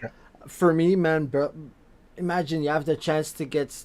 I'm gonna stay conservative in this fucking number. You had a guy that was probably top 15 in his draft. Oh yeah. Demanding not to get picked top 10. 31. Yes. Top 31. Maybe I want to stay conservative, Rick. Hang on, guys. Hang on. True. Okay. I believe you. Matt, wait. Matt. I just wanted to correct the name. Okay, perfect. Merci beaucoup. Let me get to my point, man. You have this guy who demands not be picked top 30 first, and conservatively, he's at least fucking top 15. You're Marc Bergevin, big balls, fucking Marc Bergevin that he's always been. Not gonna let something like that slide from him for a fucking 3 or 4 number apart, right? He was at the end of the first round. Someone else was gonna pick him up within the next handful of picks, man. He did the right thing. I agree with that. He would have gotten picked up somewhere. And Early you know in the what? second round. Early in the second If round. Mayu because hit, he asks not to be drafted in the first round. Bullshit. That's the dumb fucking number to set as a barrier for your choice in my books. According to I- Frédéric Allard is going to Laval. Yeah, I heard LA. that. I heard that. According to if Mayu hits and is a thing, when he's a big star, we're not gonna go backward and think about it. Hopefully, it'll be like all the other guys who've done things like that. You forget about it as long as you know. And I think he's done the work. Where I don't mind saying what I just said. I think he's done the work. The Habs have done the work with him. I'm confident that this kid is on the right track. guys, we got Blaine ready to hop on. I'm just gonna. Awesome. Yeah, waiting for the final confirmation. So that's seconds from now, possibly. Cool. I got 10 We more have a minutes. segment coming up on the trade deadline thing too. It's flipping through can't use. I don't know what it's saying, but I wonder if I He's got a. By the way, he's got a press conference at 4. Can't use. Yeah, I was gonna say that. Good call, Rick. It's nice of him to wait until we're off. Yeah, me too. Yeah, he was nice enough. He slid into my DMs just after Elliot Friedman the other day. Nice. That was funny. Did you guys see all that? Yeah. That was awesome, dude. I missed that. No, What I happened? didn't. What happened? Oh man, like Edmondson was rumored to be going to Tampa Bay, and then somebody, I don't even know what account it was, said that Elliot Friedman just slid into my DMs and said that it's not happening, this, that, and the other thing. And I mean, some people bought it, some people, and I mean, I had people, like he showed a screenshot of the DM, and like the times matched up, and people are like, this is proof that it's true. It's hilarious. It's all funny. Believe literally none of what you see on Twitter and half of what you fucking hear directly from the horse's mouth. Oh, 100%. Twitter's just a cesspool. Like, fuck me. I love it. Has anybody seen that's why I love Bad Twitter, for man. Bedard video? I just watched No. it. Have you seen it? Bad for Bedard? No. From, who did that video? Nobody's seen that? Oh, you got to check that out. He did a song about tanking for Bedard. It's really good. Oh, It's gosh. funny. Nice. Yeah, it's out there. I think the Habs, somebody just posted it. That's how I just saw it. But I heard about it in my chat last night during the game. It's really funny. I'll look it up It's later accurate. for sure. I think All it's right, Kim guys. Mitchell. I've prepared a little game while we were talking. You know how I am with games. Wait for Blaine. Let's wait for Blaine. Okay, Can perfect. it take one more player in your game? Yeah, it's Okay, gonna be let's wait perfect. for I Blaine, prepared it for 4 players. We'll adapt it to 5, and I think it's gonna be even better. Let's just wait for that Okay. last confirmation. So let's wait for Blaine, and I've got a little something prepared for you guys. Yeah. So while we're just waiting for Blaine to jump in, don't forget, OuiHabs. It's shop.ouihabs.com. We have many products available in our shop. Don't forget to check them out, from phone cases to tote bags. By To the my bat robe. favorite, honestly, I'd let Cole Caulfield date my sister shirt. We've got the prize RHP. What's the Cole Caulfield one? Frère Jacques jersey. Hoodie, I mean. So, guys, don't forget to hop in on our OuiHabs shop, and it's greatly appreciated. Every sale is just to help us continue growing and continue becoming a better product. Awesome. So we got Blaine I'm that gonna pick one of technically those joined. up in the summer. Dude, get the bat robe. It's hilarious. What's going on here? I don't wear Blaine! bathrobes, so Do you No. know how to turn on the camera, man? it wasn't just me that has that problem. No, this is the problem. I'm an old man. Oh, you're on Hey, the phone same here. computer right now. I'm older than We're you, Blaine. Blaine, twice in a week. Oh, we got Yeah. you. Oh, well, There look, we're you are, playing man. musical chairs. Hey, Blaine. Well, I said Thank my you my for wife coming doesn't even on, get sir.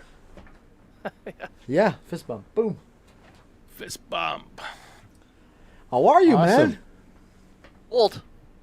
Yeah. We all are, dude. We all are. No, the weather down there sucks. I'm loving it out here, boys. It's not bad here. We're supposed to get snow though tomorrow. Yeah. Appreciate your 2 weeks of fucking nice weather before the fire starts. You fucking. It's true, eh? It's gonna be hot this summer too. Hey man, the fires chase the rattlesnakes down into the valley. Like, Hey Blaine, just wanted to say, nice to meet you. Finally, see Yeah, you. I've been Rick. following you for a long time. I read a lot of your articles, and I've actually used some of them in videos. So Oh, nice to geez, meet I'm you. sorry about that.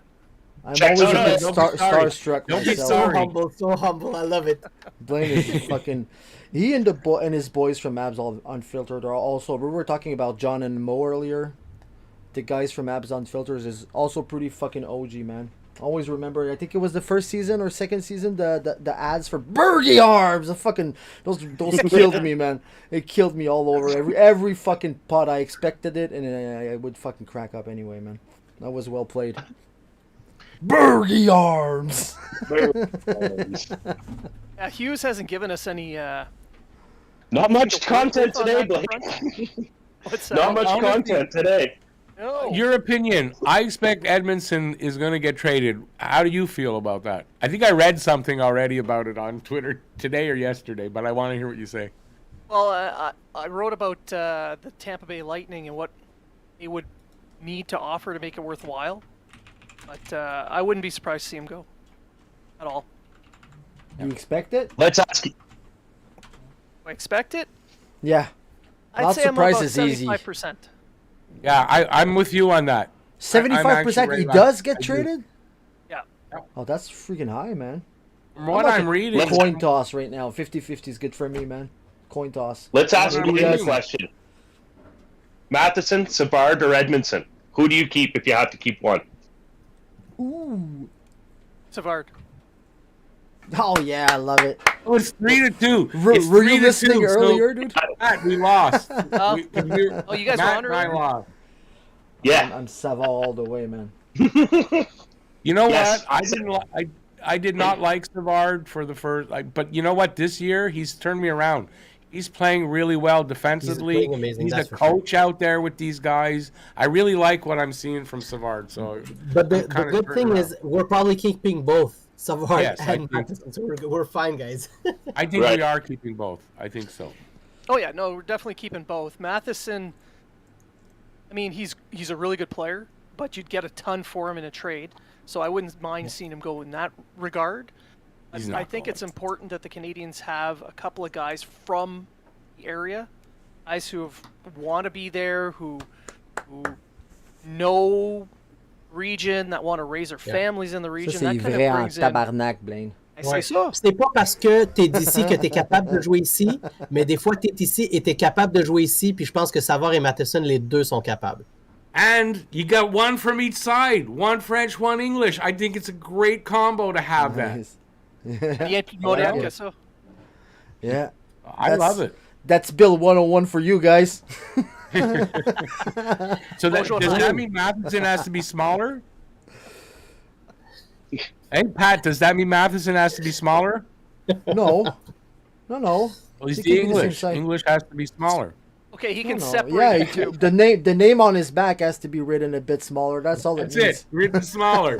Savard's got big ones, and Matheson will be. You have to really look to see who it is. Le fils Blaine, national we de have la a langue question française from, is happy right now. Just for Blaine, we have a question Mo? from Mo. Mo, who's working very hard while listening to our special show here for the Mo trade deadline. from Failing Hands, by the way. From Murad, right? Excellent. So Mo is asking you, when did you guys start your Habs Unfiltered pod? We're in season number 6 right now. Wow. Nice. And each That's season awesome. is what, 2 months, 3 months, a year? No, the full season, like it's the 6th NHL season. So Amazing, we man. went from one episode a month because all Habs sucked. They didn't want us to do anything. And then when Heard we that stepped about out on you. our own, we started doing 2 a week. And I think it's gotten better. Especially since Greg has started wearing pants. Oh, is he now? Oh, that sucks. Yeah, he was wearing pajama pants just the other day. So Wow. That's a step up. Baby steps. It is? He's got small legs. Oh, he does. He skips legs the leg day, right? He did one leg Shit. day this month. No, he meant small this way. Yeah, Oh, okay. small this way. Yeah. All right, That's since Blaine is here, hilarious. we had a little game Yeah, the prepared, game, and since fucking you're here, game. we'll start our little game. So, I want you all to Awesome. pick a number from 1 to 5 to start off. You want some music on that game? Goes Yes, first. go ahead.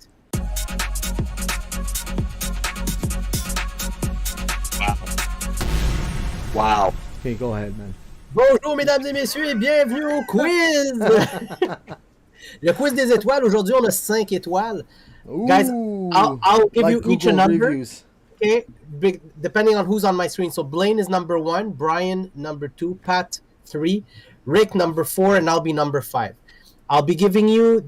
What I did is I picked the top 5 NHL teams in the whole league, and I want you to tell me what is their biggest flaw and what they should do next. Okay. But Do it. this would have been better before all the trades happened. But still, tell me what is their biggest flaw at this point, and will they or will they not move? So, Blaine, you have the Boston Bruins. Ooh, What is their biggest flaw? Yes. shit. Or the Boston Bruins? Yeah, I love it. Easy one. No. Good answer. Good The answer. place that they need to move somewhere else. Yeah. Give me the Leafs, please. Give me the Leafs. No. Their biggest flaw is that they're got the depth, need a little bit more depth on defense right now. Up front, they're good, unless Taylor Hall is out for the entire season and playoffs. He's just out for the season, comes back for playoffs. I'd focus on defense, get another third pairing kind of guy. Good answer. Beautiful. Brian, Carolina. Sorry. Yep. Ownership. Go ahead, Carolina. Carolina, I would center around Pacioretty going down, so maybe they need another scoring punch on the left-hand side. Easy peasy. What can they go get him, and who would be a good target for them? Oh, wow. Josh Anderson. Hoffman. Do they have a That's a- first-round draft pick? Do they have one? Carolina? That's a good question. I think they do. Yes.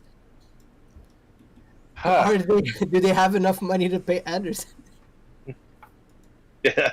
I don't know. I don't know who they would go after on Salary. the left-hand side. And everybody's been moved. I have to look at the Guys. trade bait board. Do Are you you saying retain on Anderson? Pugliarvi's not enough? What's I Yeah, think for guys, now, guys, Carolina do- might be the one in the top 5 who's done the least. Least. Guys, Right. do you retain on Anderson to facilitate a trade? There's too many years to retain because you have to retain on all the They're not years. going Left. to. I don't retain. They're If not I trade, I going don't to. retain. You don't retain. Cavs won't retain No. beyond a year. No, he's actually worth something. I wouldn't retain on anybody who's actually worth something. I would retain on somebody if I didn't want to pay a sweetener to move them. If I didn't want to add a second-round pick to Mike Hoffman, then Right. I would retain on him, right? Pat, New Jersey. Yeah, it's hard, man. It's hard. They're a pretty balanced team. You know, I was looking at the goalie situation, and they do have someone that has a bit of experience that can step up, and maybe if something happened, maybe defense. But I guess what I'd like them to add would be grit. Some muscle would be nice, I guess. That's probably what they're Right. pretty good, man. They're pretty good. Yeah. Man, New Jersey just keeps going the way they're going right now, and they're going to be the Yep. top team in the East soon enough, man. Agreed. So yeah, maybe some grit, Excellent. some muscles, I man. Or think they- the best move is no move at all, right? Well, Yes. I don't know if yeah, muscle, man. They can use a bit of muscle actually. I would do bother fixing that little issue if I was GM there. But yeah, pretty good team, man. Hard to improve. And what do you think of their Meyer move? Just while you're at it, It's exactly that balance, man. It's not. I they don't have know the why skills. there was some huge hype around Timo Meyer that I didn't get. He's a good depth guy, man. That's all it is. Guy's not coming to change your top 6, man. Oh, you sure there? Yeah. For contender, you might especially for regret this, no, fuck no, man. Timo Rick, Meyer, you're a lucky one. Toronto Maple Leafs. Awesome. They got Austin Matthews. That's a problem. Their problem for me that they're missing what's in the. You know, I just saw a video at Chari backing down from a fight. You got to wonder, is it contagious over there? I think their problem really. They kind of addressed some of their defense, but I think they probably need tougher defense, a little more grit there. And goaltending, I wouldn't trust being just Samsonov and thinking Murray can come in and maybe be healthy enough to play full playoffs. So, and also they're from the city of Toronto. That's a big problem for me. It is. That's it Matt, for me. But I think they really need to address goaltending. It's fair. Matt, So would you bring back Reimer? Oh, come on. Would I bring back who? Reimer? I think he's the only UFA that's... No, I don't know that they can do it. I think they lost their chance. I mean, and listen, they went all in. If they don't win, you guys were talking about it, I think, before I came on, right? I think if they don't go at least Game 7 of the conference final, they're screwed. But they got to go through probably Boston to do that. I don't know. Boston, I don't know if they're going to be able to beat Boston. I had a little theory. Like, there's a lot of teams loading up. And Dubas has gone all in. I said it in the DM to the guys. I have a strong feeling that he knows that Austin Matthews is unwilling to re-sign, that he is going to be traded this summer, and that's why this is happening right now. Yeah, this is their window. He did say that between two dick pics. I remember, Brian, when you said it, between your two dick pics. Their window, I think, closes this year, because I've been saying for a while I don't think Matthews resigns there. I don't think the window closes because I think the return on a Matthews trade could be fucking exponential. Huge. I think huge, and he wants huge money, and they don't have it. Do the retool? Yeah, they don't have much money. This end, the Habs played a broker. The Habs played a broker in the Nick Bonino trade between San Jose and Pittsburgh, so we're getting a 5th-round pick for that. So we just received that. How much are they holding? I mean, 25%. Probably half of their price. So we have one retention left so far, right? One more. Can only retain one. 3. More. You're only allowed 3 every year. Yep. So let's ask Blaine his opinion on that. Hang on. We're not done with the game, man. Matt. We can come back to that. Okay, go ahead. Yeah, Matt's got to do that. Then I gotta go. He has to go to do Tampa right now. Lucky guy. All right, so Tampa. What they're missing is Edmondson on D. That's the easy answer. Nice. I think he goes there. It's the only answer there. So you guys handed it to me. I handed it to myself anyway. So yeah, Edmondson on the defensive side. So thank you for playing Le Quiz des Étoiles. Oh, that was fun. Nice. Toronto. I don't know if I could have done it for these other ones. Appreciate that. All right, listen, I gotta go because I got a show in 20 minutes. Awesome, man. Thanks for coming on, Rick. Thanks for having me. I really appreciate it. Great to meet you, longer, Matt. And Blaine, great to meet you. Too. Really awesome. So thanks. Have a great rest of the show. And go have Bye, Rick. Thanks so much, man, for coming. How do I click on that? Okay, have a good I can facilitate that. Ciao, Look everybody. at this. Dude, it's the magic of fucking online streaming, man. Yep. So you were gonna ask something to Blaine to react to the trade, I guess. Yeah, no, I forget, man, completely. What were we talking about before that?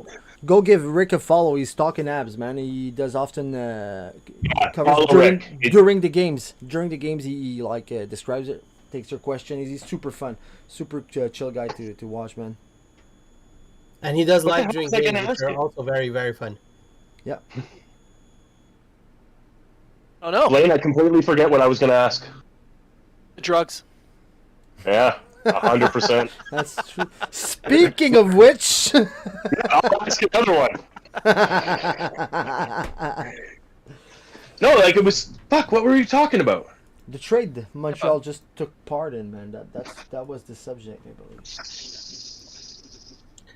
So if the Habs have only one retention left, that means that if we do make a trade with retention, it has to be only one. So for me, if we do trade Edmondson or a guy who's turning UFA, we won't be able to do it on Anderson on a longer-term deal. No. Can we redo it at the trade deadline, though? Does everything erase and restart at that point? No. July No, 1st. July Yeah. 1st. Yeah. July 1st. So we won't be able to do it at the trade deadline if we also Or trade draft. somebody else today. You're talking And about you draft, may right? have some retention. So we have to be careful there. That's what we were talking about earlier. That was my question for Blade. Would you retain another contract today, or would you keep that currency for the draft? There you go. I'd use it today, as long as it's not for someone that's got a contract going into next season. If it's an expiring deal, use it up today, because come draft day, you can spend beyond the cap, and go 10% over. So That's a very good point. Very good point. really no need to nickel and dime it, so you may as well use it up, and it goes back to 0 on the 1st, and 3 more again for next season, as long as nobody's your contract next year that you're retaining. And that's why I'd avoid retaining on guys like Edmondson or especially Anderson. 'Cause Yeah, there's no way. 4 more years, 5 more years? Yeah. No thanks. And much. that's why we don't do it, Rob. So Mo has another question for Blaine. Clearly, he doesn't care about the hosts. He only cares about the guests. So Mo, Blaine, Wait. It's Blaine, man. what do We you were expect to expecting happen that. today? Anything big from the Habs? Tell us all. He's asking me? He's asking you and not us. Not us. So The stage is yours. Sense. I feel look at Mo. this. Look I at do this, the same, right? man. Anything big from the Habs? I think the biggest thing that's going to happen is an Edmondson trade. I don't see Anderson going because there's so much term. He's more of a summertime kind of deal. Don't see anyone picking up on Drouin, even though the Canadians, that'd be huge if they can get anything out of that. But at the very least, you're going to get $5.5 million in cap space in the summer because he's not coming back. I don't see anyone really wanting to pick up on Monahan if he's not going to be able to play at all. So I think Edmondson's probably your best bet for a big move. I agree. Easy peasy. I knew I liked you, Brian. I'm wondering, man. I think you could almost get a little more aggressive trying to get rid of Jonathan Drouin than, like you could add a late round pick to that to move him so that you But why have would that you? cap space before Right now? the draft. You don't need it. You don't- I don't He's know. gone, Yeah, right? yeah. So But he's not gone till July 1st, right? Like he's not off the books, so I'd Go like over even cap. right. Yeah, I keep forgetting that. That's a good. Yeah. All right, that kind of erases a couple of the sneaky little plans that I had. I fucking forget. All right, it's the drugs. I blame Pat for sure. I Yeah. myself, man.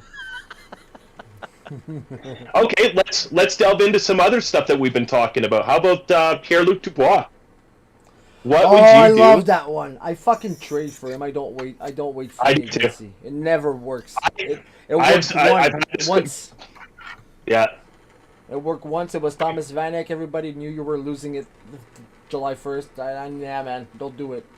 Trade for the guy. Show him some loving. What Welcome him. happens? What Welcome him. happens if Carolina trades for the guy for like even if it's a purely rental and it's for a package that it's like could easily have been matched by the Habs? Could that sour his desire to come here?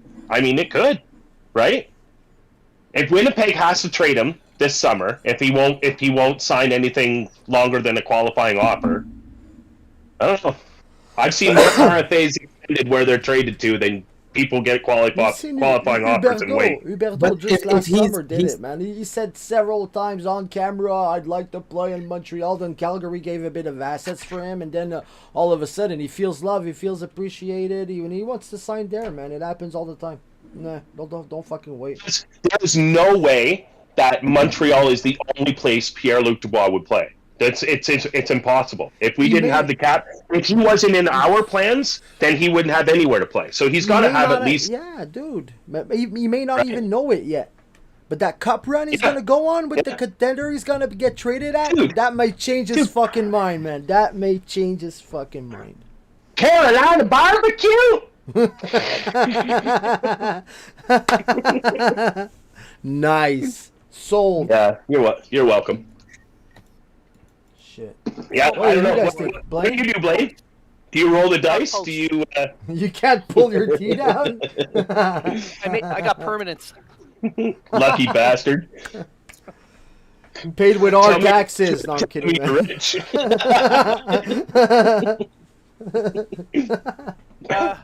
What I do, I'd probably wait until this summer. Doesn't Yes, he's been yes. pretty clear that he wants to play in Montreal. Sure, he can sign for one more year and then walk as a free agent. If I were him, I wouldn't want the Canadians to pay anything in assets to get Exactly. me, really, because I want the team to be that much better when I get there. Only thing I would do if I wasn't waiting for him for one more season would be to trade, say, an Anderson to Winnipeg to make cap space, bring him in.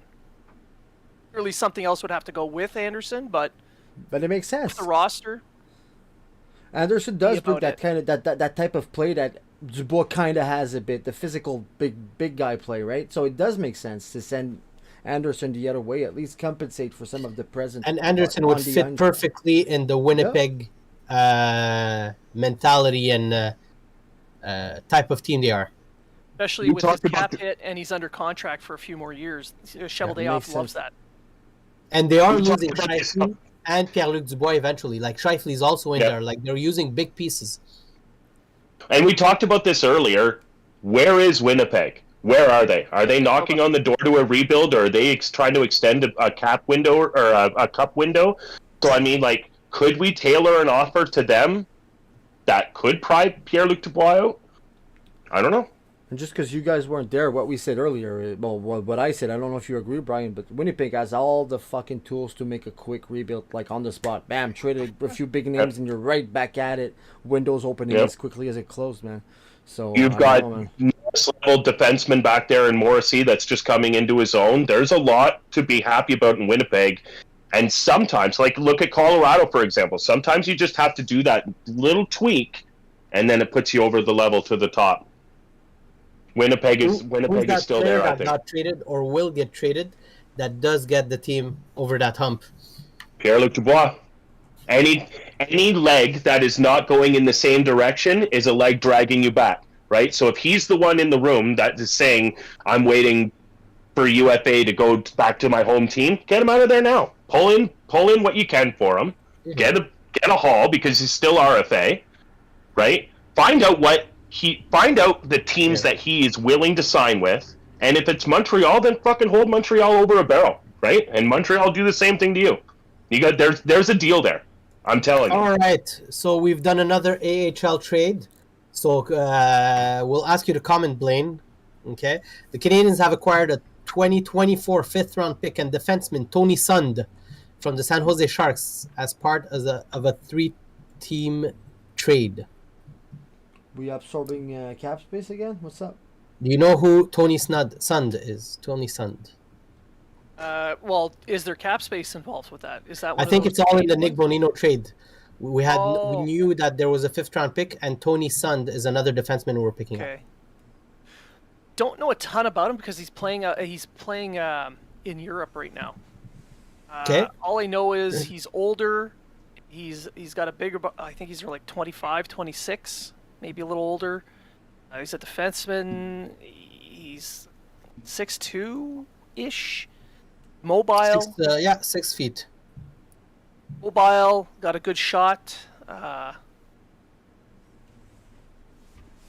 Perfect. Not He was really drafted. Was he He's drafted? not really an offensive dynamo. Okay. Just a solid defenseman type. I don't think he's going to end up being an NHLer, but if he does come over to North America, he'd be able to fill in Laval fairly well. Nice. I think he was undrafted too.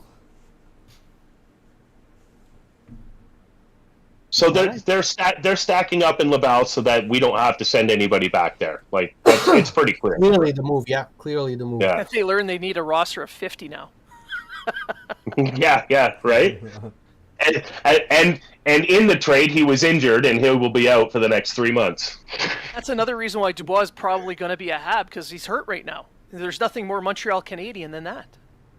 Fair enough. Wow. Yeah. Carlos. Nice. I've been practicing in front of my full length mirror, Pat. I am French now. Is there a curve in the middle like this? Your mirror? Those are Yeah, the best. that's how I don't shoot myself in the head. You really want to practice? Start watching Les Boys 1, 2, 3, and 4, and then Yeah, you gotta watch that, man. you're in. I'll tell you a story. Back in the day before Rogers took over, you used to just be able to add RDS onto your cable package for $2 a month, and that's what I used to do to catch all the Habs games. And I was so much better in French back then. I could sing the fucking douze pouces, $5, the $5 footlongs. Yeah, I remember you telling me that. yeah, man. I've lost all my French in the last 5 years, 6 years. Pierre Roud on RDS, my friend. Yeah. Jésus Yeah. Québécois. Yeah, c'est vrai en tabarnak. I think. All right, so my what friend are we Paul. talking about? My friend Paul is in California and he's trying to. I forgot the guy. He's selling me that this guy is so good at describing abs games, and I'm like, I don't know, man. I'm stuck with the best. Just those games that it's TVA Sport, that it's a bit harder with Felix against. I don't know, man. He's funny to listen to, but it's hard. It's hard. Sorry, that was my mini rant. Quick impressions, guys. Quick impressions. What was your take on Bonino stay with the Montreal Canadiens? Legendary. Yeah. I hope there's a video for the next time he's in town. Wow. He'd probably appreciate it more than fucking Max Domi, man. As long as the Montreal Canadiens social media page doesn't pull that Arizona shit that the other teams are starting to steal from. I don't want to see that. That is so cringe. You're absolutely right. That is not Habs. No, that's for sure. Photoshop of the player's face on a Habs jersey and say, "Oh, Yeah. thanks for your time." Yeah, no thanks. I'm pretty sure Vegas did that with Shea Weber, no? Also? It's not yes, just they that. did. Yeah, Yeah. it's becoming a thing, man. Like, it's not even once. It's happening, man. Teams are I think the hiring practices of some of these other teams for their social media managers might not be at the same level as the Montreal Canadiens. Yeah, but yeah, they need. I think they don't have the same crowd to go gain. 100%. Yeah. The Yeah, Habs yeah. crowd is Trying already to- made. We all have our notifications open for the Habs. They just want to get the attention. It's totally different. Yeah. They're also in markets that are not traditional hockey markets, so they're trying to get eyes on. I mean, if you saw the clip of ESPN, where they just completely shit all over the NHL for 20 minutes, even though ESPN's the NHL's rights holder in the U.S. I mean, it makes sense to want to get noticed. Marcus Kander, Marcus Kander is reminding us also Jonathan Quick with the Columbus Blue Jackets. That was a good one, though. They did a nice wordplay for that one. Time with didn't Dennis see it. Quick. Yeah. Wow. Jokes. No, but it was perfect joke. What was it? I can appreciate a good dad joke. Oh, yeah, Yeah. it's awesome. Nice. All right. So who I know the deadline's not over yet, but all the big names have gone. Who won? Who won the deadline this year? Toronto. The You team, think over the Rangers? team that will build chemistry through the trades is the one that will win. Oh, fucking politicians' answers. Pick No. a fucking If you ask me team. which team won, it's the Senators. Thank you. Okay? I ask No me buts. which team No, won is the Senators. no buts. No Wow. buts. Blaine, Wow. I want to hear you. I don't think what the Senators did was Another traditional politician. trade deadline Oh my kind of God. stuff. Pick a Building team. building towards something further down. They're bringing in assets that they can hold on to for several years. Yeah. So what Dorion did was smart. When it comes to the deadline, I have to say the Rangers, because they're the ones that loaded up the most to win Oh. now. And that's Tarasenko I agree. man. the point. The point of the I agree. don't I agree. know, man. I believe the same thing with the Senators, like you were saying, Blaine. It's almost as though they were supposed to be higher in the standings this year, expected to be higher in the standings with everything they did last year, and then in the summer, that he's just using this trade deadline as a point to enforce that. Yeah, you might have taken a step back, but there's no sense selling off the farm because we expected to be better than this. And sometimes this kind of thing happens. Sometimes you enter into a division where there's 4 fucking juggernauts at the top that it's just not the time. But your time is close, right? There's a couple teams here that like inevitably have to fall off it sooner or later. Yeah. So you might as well be ready to take that next step. Like I don't think the Senators should have sold. I'm not happy they bought, but yeah, I think he just used it in a different way. Yeah. Could the Rangers need a left-handed defenseman on their blue line like Joel Edmondson? Like I'm again throwing his name. I feel like their left side defensive core is like Nico Mikola and Ben Harper are the ones right now slated on the Daily Faceoff page. They don't have much. I think Edmondson could be a good add on their blue line. I think that's their only weakness right now, because honestly, how they stack up offensively and with a great goalie like Sturkin in the backside, honestly, this, like if they are able to add that one defenseman that puts them over on that aspect of the game, honestly, Rangers will be tough to beat. You're right, Blaine. Like they've done a lot, but I feel like they're not they might not be done.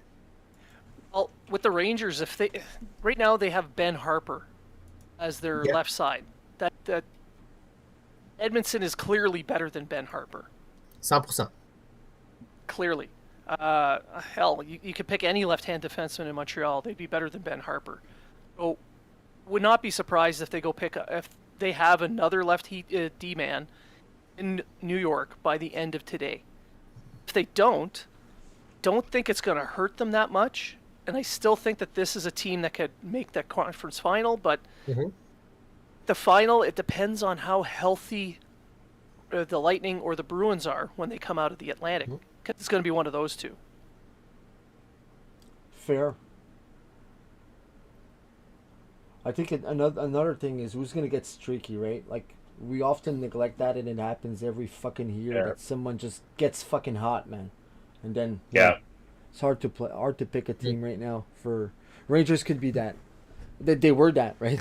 Just was it last year or the year before that they got really hot and people weren't really expecting them there, and they surprised them. The thing is, the Rangers, all their first round picks are all conditional right now.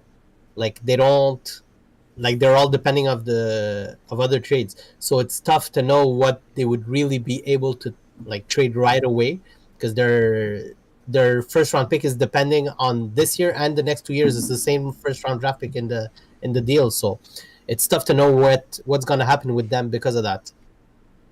Fair. Yep. The Tarasenko trade, by the way.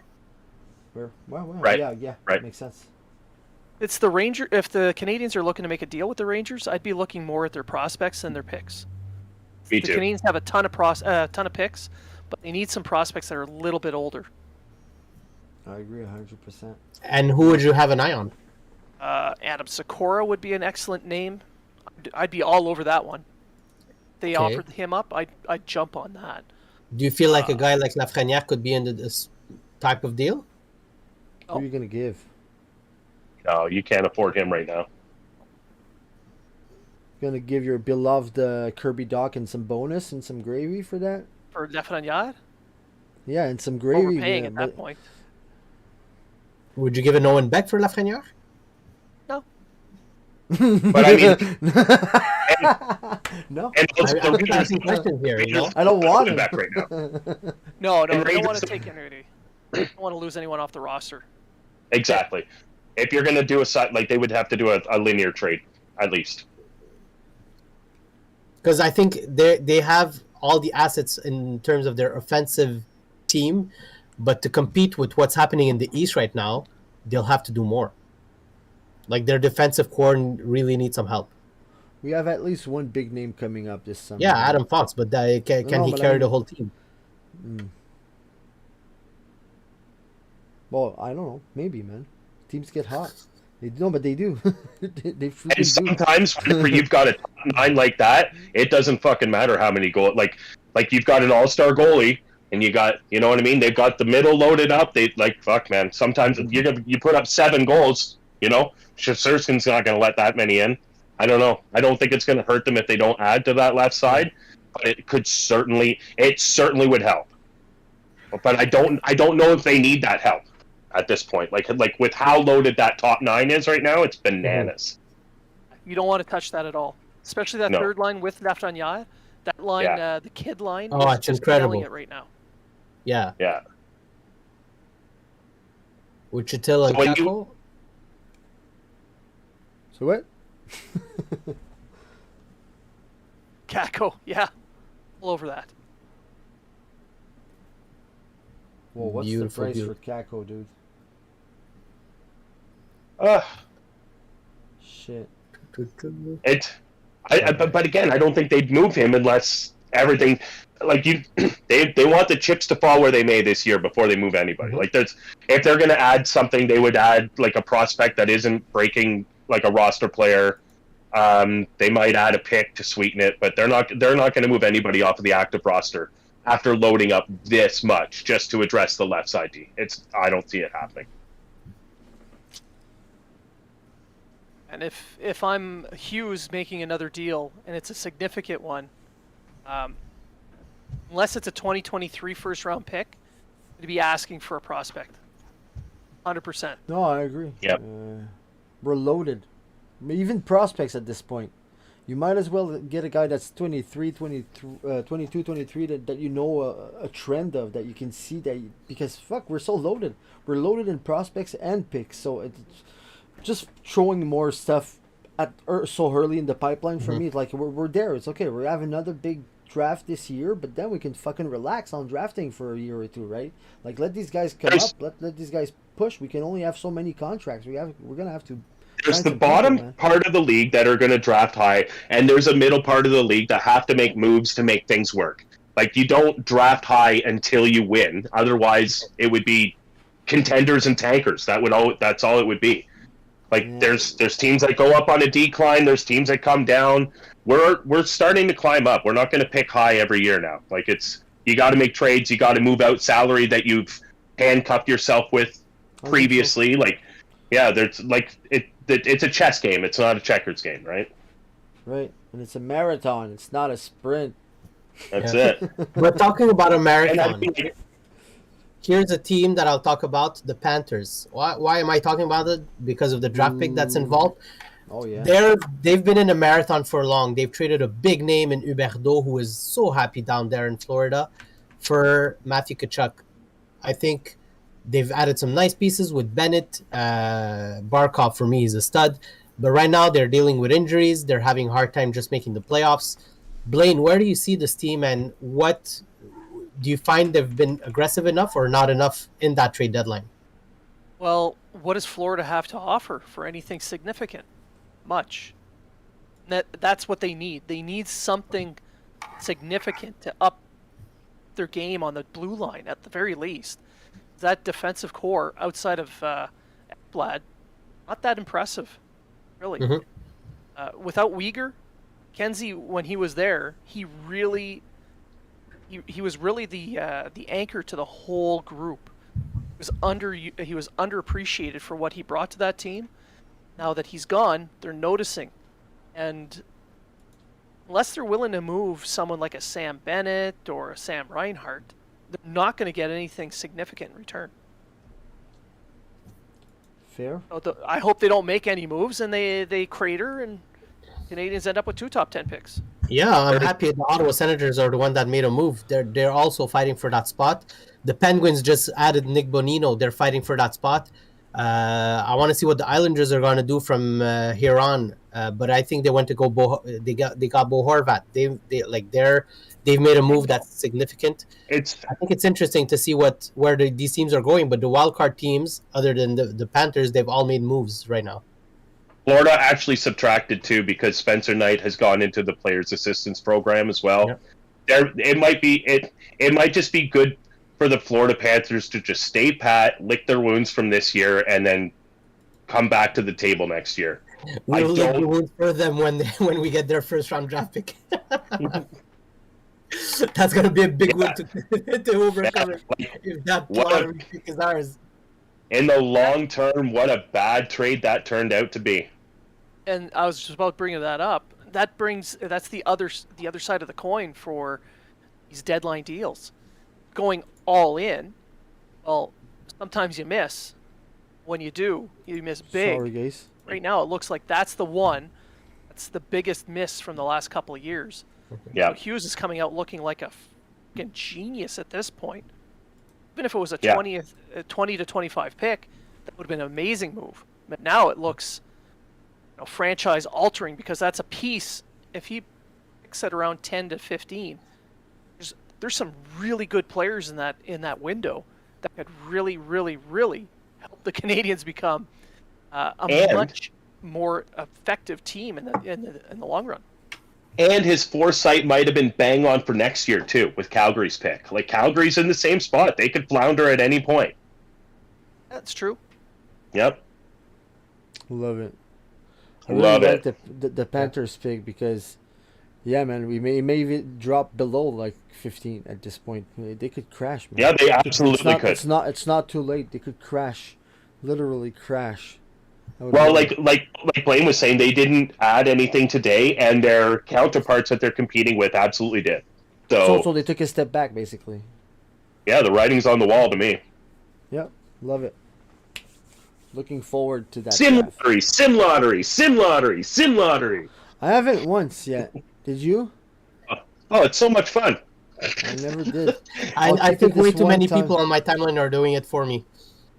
Yeah, that's funny. It seems like we're winning a lot, right? Yeah, good. Those are the ones that are posted. Habs won. What about Bedard right now, and Fantilli? Yeah. So right now, with Kulikov being traded, I was looking at the trade bait list or calendar. So in the trade bait list, the biggest left-handed defenseman still available is Joel Edmondson. It's kind of nice to have because I think it's an asset, and he could play top 4 easy on any team if healthy. Seeing that he's the last one, because we've been patient with our trades right now, do you think the market is high, low? Did the big teams already do all their moves? Where are we at in that regards?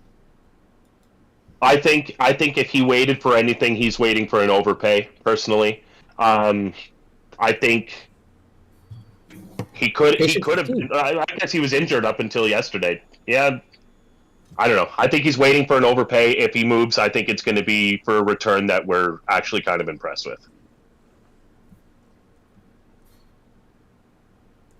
Everybody agrees? Anyone else? He's just doing what he did last year. He's the kind of guy that sets a price and he sticks to that price. And if you don't meet it, he's going to walk away. Yeah, and I mean, like, it would be nice to get out of the cap space, and it would be nice to get the return, but he's still got the exact same value next year at this time, right? Or more, because he's going to have less cap hit. For some teams, they don't want that one extra year. So it could be interesting, effectively. I think it could go both ways. Some team may really want that extra year, man. It's 2 playoff runs if he gets back to healthy right now, man. So I don't know, man. And like him or not, he had some pretty nice compliments thrown on him in the last playoff run with the Habs. Like, he was the big 3. He was one of them. He was one of those big guys for the Habs that stood up and made the difference. Reputation doesn't go away that fast, guys, for one bad year or two, man. And Edmondson is still looked at as a good veteran. Physical. When the rule changes, Edmondson's value goes like this. It doesn't go down whenever the whistles get put away. Let's just put it that way. For sure. Like, he's... man. Yeah. Guys, I'll leave you continue for a few moments, and I'll be back shortly. Hey, Matt, thanks for coming up, man. It was fun. I had to connect, but I'll try to get back before the end of the show. Sure, man. Sounds good, buddy. All right, have a good one, guys. Enjoy your poop. Later. Hey, by the way, just before I leave, no, not at all. I have construction workers fixing the kitchen upstairs. Quickly, don't forget, OuiHabs shop for our gear. I know that Blaine is working on buying some beautiful stuff from our shop. No, seriously, get the bat robe. It's the only way to support us right now. It's why we want to help, get some help for our show. So, guys, don't forget, go support us. Go check our shop, shop.ouihabs.com. Merci tout le monde. Yeah. Thanks, Matt. Okay, Okay, good. Now we can do the real show. Yeah. Nice.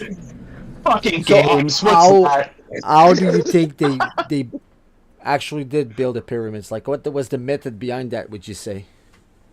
Back to real talk now that he's gone. Oh yeah, totally ancient aliens for sure. Okay, fuck. And I just want to put it out there. He has like probably access to like top secret documents being like in the army and all. So I would believe it 100%. There you have it, people. Proof. Confirmed aliens. Can't confirm or deny I have access to any files. You just did. I like drugs. Yeah. I'm looking forward to retirement when I can try them all. Are you serious? All? Yeah, Shit. screw it. Let's go all. Did you guys like speaking like we're talking about it now? Did you guys hear like in the news that there is now a company in BC that is producing cocaine for sale? Now that it's like decriminalized in BC, they're supplying it now. Just because it's decriminalized like that, it can't be illegal, right? They can't. It's legal to possess up to 2.5 grams in BC. But they all possess more as a company, right? Yeah, so like what they're working on now, okay, so like you legalize possession and then you provide a safe supply, because like that's the thing about legalizing possession is it does nothing for a safe supply. What they're trying to do is get rid of tainted fucking drugs in the street. So they're gonna sell it in fucking community centers and stuff where they go and fucking get high fucking safely like they do in fucking. There's some crack houses and stuff, right? Where they all know what's going on and nobody's raiding that place because it's under supervision and they can do it clean instead of risking their lives. Right? Yeah. It's better to have a skid row in town. It is. It's better to have a skid row in almost every town than it is to just let it fucking flood the city. I guess. Shit. Anyway. Not allowed to have a comment on these things. We can absolutely go back to fucking talking about hockey, boys. What's hockey? I think that Morad had a good question here. Let's hear it. Have the Habs improved their scouting? And for him, he says it appears so far. It's still early. So, I agree. I think the Canadians, in a way, have improved their scouting staff. By that I mean they've gotten more scouts. Guys, I'll be right back. I'll hear you guys. My dog is requesting to get out now, but I have my wireless headset. I'll hear you guys. I'll be right back. Wireless. Listen to this guy. That's Wi-Fi. Money. No, but I think they have improved their scouting staff, but it's more so to do with the analytics side. They're relying on that analytics to add an extra layer to their scouting, and I think that's where big difference is going to lie. And that's why I think Nick Bovrov coming in is a big deal, because he's one of those head scouts really bought into analytics. You can see them hitting on players that are doing well in their respective leagues, and that's something that we haven't seen for a long time with the Montreal Canadiens. We hit a couple diamonds in the rough in the later rounds. Our first round picks have been not the best. I think the writing's on the wall that scouting has improved, and I think there's a lot more dialogue. I think it just seems to me like it's more of a team effort to find the best of what's available out there right now. So I'd agree. I would say they have, yeah. Well, we're seeing a lot of Canadians prospects are doing so well. The guys like Gandon that aren't even being spoken of, who are point per game players in the OHL. I think a lot of that has to do with that missing season from the pandemic. So a lot of teams didn't have that many viewings of these guys, and that's where the analytics really earned their keep on that, because they were able to find underlying numbers to give a more complete picture, whereas if you're just doing it by eye test, you didn't have enough to go on. That's a really good point. I like that. Right now, I'm doing a little bit of scouting for RMC, trying to get some players for them. And I'm having a hard time finding any analytics to go with players that I was looking for. I had to watch more games just to make up that difference. That's a lot of extra work. If there's no games to watch, then you have nothing to go on. And if you go in with a predetermined notion before, and you're confirming what you kind of already know, it's probably easier to get that done, rather than build an opinion and then confirm it, right? So, yeah, it makes sense that that analytics would help scouting. There's no question. Oh, we got a trade. Jordan Greenway. Ooh. Big deal. Sabres. Well, that is big. Oh yeah. Literally and figuratively. 6'6". He's a power forward. I mean, you look at the size of their team now. He's more of a third line power forward, but he's still a big body that can bang and crash, and he's got speed. He's got a decent shot.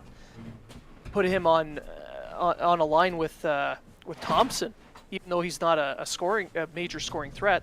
Those two together, luck being a cycle game against that. Yeah, no kidding. And the Wild just keep doing wild things for this deadline. Bill Guerin told me on the show in the summer that people are going to be surprised by the stuff he does this year. Yeah, and I have been. He wasn't lying.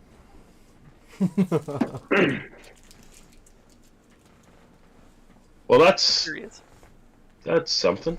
Good. There's What'd you think of that? What'd you think of the return for Janot? It's a ridiculous amount that was paid in comparison. When you think about, as a team, Tampa Bay has got 2 Stanley Cups in a row. They made a final right after that. They're in that window. They've still got the majority of their team, and they were missing one or two things, and I know fits that. So why not overpay? Who gives a shit about the next 2 years of drafting? You want a Stanley Cup. You want another one. Fuck the future. Yep. That's the whole point of when you go all in, you're selling that future. And it's the same thing with Chicago. Chicago had the 3 cups, and nobody is blinking an eye at what they're doing right now to blow it all up, start all over again. So yeah, it's cycle.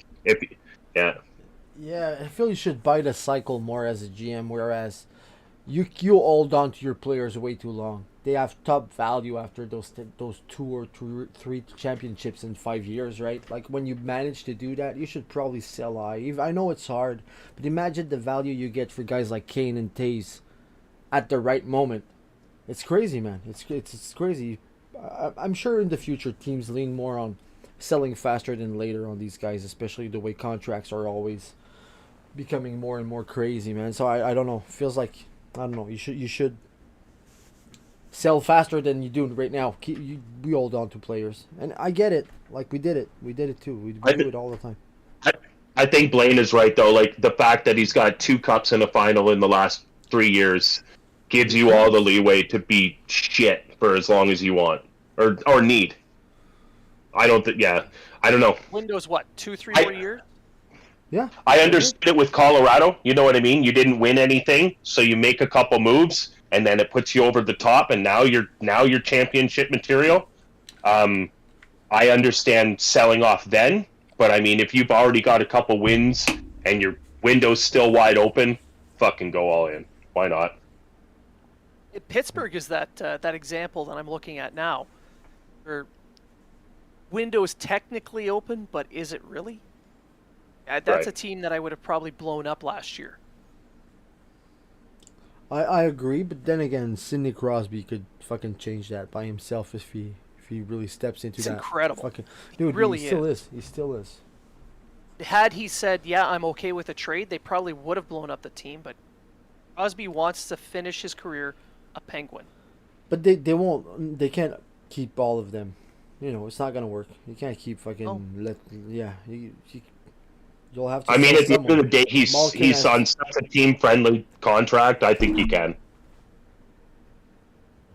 Oh man, that's a fair point. I guess I didn't look at it that way. Yeah, he's making just over what Nick Suzuki makes, right? So it's not. Yeah, It's he's 8.7. he's not handcuffing you to start a new rebuild. He's not. Oh, but him there, you don't really think, okay, I'm going to rebuild now around because it's Crosby. You know, he's still producing. He's still one of the top players. So you try to win when you have him on your roster. He wants to be a Penguin, so they're going to keep trying. Although majority of their roster has already been depleted. They're aging. They're at that point now where they really are on fumes. Yep. But correct me if I'm wrong here. They were sold like recently, right? So that ownership doesn't give a fuck about. Correct me again if I'm wrong. Wasn't it like the same owners like as of the Red Sox or something? It was someone big, someone rich, right? Was that Fenway? Fenway Limited or some nonsense like that. So yeah, man. Like I don't know. They manage fucking teams. They probably don't buy into the Sidney Crosby all that much, right? Was it the Red Sox? Hang on, man. Whoever owns Fenway, they're the ones that bought it. Something to do with along those lines. Yeah, it sure, they don't care. You're right. Yeah, you're right. They don't really care about Crosby in a sense, but he's bringing in money. He is a star attraction. So, as long as the team's profitable, we're gonna let the GM do his thing. I guess how profitable are the Penguins actually? Man? Well, they're in the black.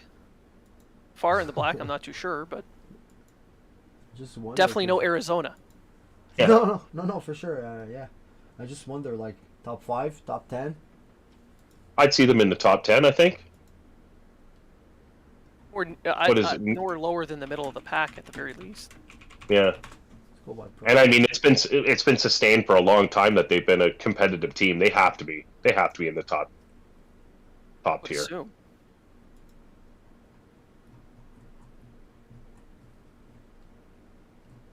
Come on, Pat, tighten up your suspenders and figure it out. I don't even have them, dude. Give me a break, man. That's the problem. Yeah. Yeah, porte la ceinture flashée au lieu. Yo, that would, yeah, parfait ça. On dance a little jig. Jouer de la bottine, de la cuillère. Right? All the way. Fucking spoons, right? What have we got left here? Like half an hour left before the deadline? Thereabouts. Yeah, but then again, there's always a few late trees that come in, so usually a bit longer. I mean, if you had a day with any trades to begin with. I don't know. I'm sure. That's what's going to happen. You're going to have 6 trades all day, and then 30 are going to trickle in the last hour and a half. I'd be a bit disappointed if we didn't lose any fucking players today. I was expecting so many of them going for cheap prices even, right? I was expecting like the fact that we're injured. I believe Monahan was like targeted by the Avalanche, and as soon as Lars Eller was traded there the other day or yesterday, it was like, yeah, I don't know. I don't think we're going to move very much. Edmondson again, I think is the one that'll go today. The beauty is for Hughes, whether he moves or he doesn't move, his hand isn't forced. Exactly. That's true. Well, it would be There's nice no trading from a place of weakness right now. It's all from So far, his only move today has been to help Laval. I probably would play these guys NHL and let my guys go back compete with their friends instead, man. I don't get it. Taking the quality off Laval all year, and they still have a chance, man. They're still playing for meaningful hockey, unlike us. Should probably. There's still room to sign NCAA players as soon as their seasons are done. No, I get it, so but guys, let's say we finish the season with fucking Belzile. He's their captain, man. He's a beast in the AHL. It's a big deal for them, right? For us, meh. It's that one body we need, right? Yeah. So we should probably take those guys that we traded for today and then send back the real fucking Laval guys back there. For me. I think that's in the plan. I think that's why we picked up Tierney and everything. I think I think today's a big day in Habs land. I think there's going to be a lot of split. I think a few players are going to go back to Laval. Including Bidzid, because Nate Schnarr going in that trade with the Kings. That's a big body. For one left yeah. center. Yeah. And Bidzid plays center in Nevada, so he goes. Be their top line center, which is exactly what they need. And captain. Exactly. Yeah, the leadership, the veteran leadership. And Barron was back there for most of the season too. Like it's just some of the things that you don't need up here now that there's 20 games left and everybody has either loaded up or sold off. This is when the tank happens. Like this is when you start icing teams that don't win. Fair. And you look to their minor league team. You got players like Mayu, Meshar, Beck. As teams are eliminated, not so much Beck. I think his team's probably going to go pretty deep. Meshar for sure. He can go up to Laval. Mayu, once the season's done for him, he'll go up. Same thing for all their junior players. Yeah, they'll bring him up. Black Aces, or give him a couple of games here and there. Shit, I'd love that. Watu. Yeah, we've got people listening that might love to see Mayu up in Laval this year. But here's the thing I don't like about that. There's like real competition in the AHL, but it's also a goon fucking league, and some guy wants to show he's ready to make that hit to fucking stand out, and I don't like sending talent down the AHL, man. I don't think it's a fair spot. Now they have a reason to fucking hit on him for some fucking clout. I don't know, man. I don't like it. Hopefully that's a little less of a mindset in the playoffs. Hopefully. Usually is. They're usually use more meat. They want to be. You don't want to hurt your team by taking bad penalties. So there's less of that. At the same time, we can't be wrapping these kids in bubble wrap either. They've got to be placed in these situations. They have to. I get it, dude. You're right. That's how they develop. Just feel like that one is a special case because there's kind of a bounty on his head. I feel, and I don't think that's fair to a kid that's not really at that level yet. He hasn't matured his body the way. Bring up one of the goons from the ECHL and it's him on the roster too. I guess. I don't know. I don't like it, man. We have a good team. I'll fight for league minimum. You'll go for a 700K? Yeah. Nice. Get my ass kicked for the league minimum. Nice. Yeah. I can't cross over going backwards there, so I don't know if they'd take me. Dude. You remember forward crossovers? I got those, boys. Remember at Nintendo, what was it? Anyway, you had the tall, slim guy, the medium guy, and the small, round guy. Yeah. Ice hockey. Yeah, ice hockey. Yeah, that's it. Yeah, that's all. I don't know if you can skate backwards, but I just saw that image for a moment. I let you guess which one you were. Fuck you, Pat. I'm the same player, dude. Relax, we're on the same team. Okay, so yeah, that was ice hockey, but I remember the Blades of Steel. Remember the Blades of Steel? Blades of Steel. Yeah, for sure. Me and my buddy used to leave it there, set it up for 5-minute periods as fast as it could go, just to do the shootout. We would end it in a 0-0 tie just to do the shootout. It was a lot of fun. Wow. Blades of Steel makes the pass. This is quite the deadline, Sean. I gotta take off. I gotta go back and do some work here. But thanks for having me on, guys. Thanks for coming, Blaine. It was awesome, man. Yeah. Boom. Means the world to us, buddy. Thank you so much. Let's try to stay doing this great work. Thanks, man. Same for you. When I grow up, I want to be exactly like your podcast. Come on. Pat, tell him our accolade before he goes. We are number 3 in the fucking Habs/weed category. It's very, very niche. Look at that illustrious 2 spot. We're number 3.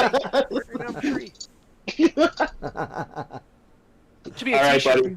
Thanks for coming, man. Super awesome. It may be one day. Let's do it. All right, thanks a lot, guys. Thanks, pal. Go Habs, go. Yeah. He's not right. That should be a t-shirt. But we're number 3. Number 3 in the abs/weed category. That's my favorite joke. That's like by far my favorite joke. Is it? And like, oh yeah, and I have to explain it to people, so it's like fucking right up my alley. I like the bear and the ponytail one. For me, that's a big winner concept because it's so, yeah, it's so unique. It's very like, and it's, if you don't know the inside, I feel like you want to know the inside, right? What's the fucking joke with the ponytail and the fucking bear, man? Yeah. Go listen to episode 2, motherfucker. I'm not saying which episode it is. You're nicer than me, man. Find it. I don't know what episode it is. You kidding me? I'm sending him on a wild goose chase. Nice. Let's dab again. Let's do it. I'll pop up a trade site. The one I was using just decided it wasn't updating again. It sucks. Well, let's talk about some of the other trades then. I don't know. Kent Hughes still has something up his sleeve. I feel it in me.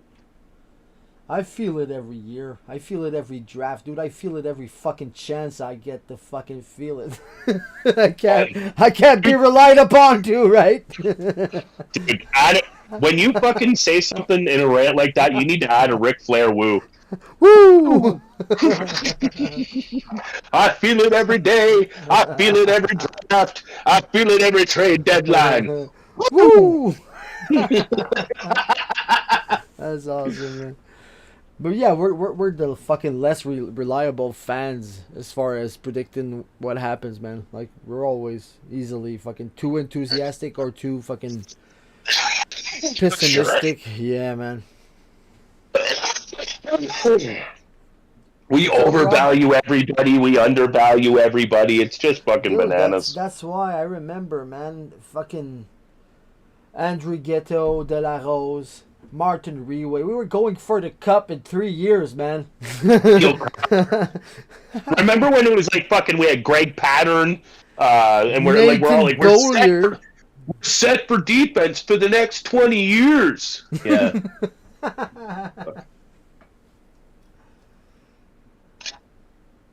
Yeah. Just one. Any more trades? Nice. Matt was like, question plus minus 0.5 more trade by the Abs today. Yeah. On the over under on one trade, I think I'm gonna take the over. Over. Yep. I'm gonna take the over. I don't know why Kent had to wait until the end of the day, at the last day. I put a joke out, that time zone joke. I'm like, oh, time zones are funny. Here, I said in the East, the fucking trade deadline was 30 minutes ago, and in the West, it's Friday morning. But they did everything already. Nice. Fucking conspiracy theorist. It's all shot in the NASA fucking building. where they filmed the moon landing, right? It's the same fucking studio. You know, as what? Where they do the stuff for the NHL, like the draft and stuff. Oh yeah, I got you. All the CGI they need to do is done there. Fair enough. Gary Bettman's been dead for 20 years. He's got the bobblehead thing now. The thing about the Arizona Coyotes, yeah, he looks like Rudy Giuliani. Wobbly Gary, I love it. He's a bubblehead. Nice. Yeah. Yeah, I love when how he became in love with the booze. He's so good at taking them now. It actually pisses me off. I don't even want to boo him anymore. He likes it, that fucking ass. Yeah. It's time to, let's just fucking follow him around with the Columbus cannon and see if nature takes its course. Just fucking look elsewhere every time he shows up on stage, man. Just fucking ignore him, man. Nope. Fuck you, Gary. You don't even get my booze. This fucking. All right. What do we got going on now? Oh, this is Quick in Vegas. Are you serious, Morad? What's that? Hughes resigns Drouin. Extended for 3 years. 2 years, 2 million. Come on, Brian.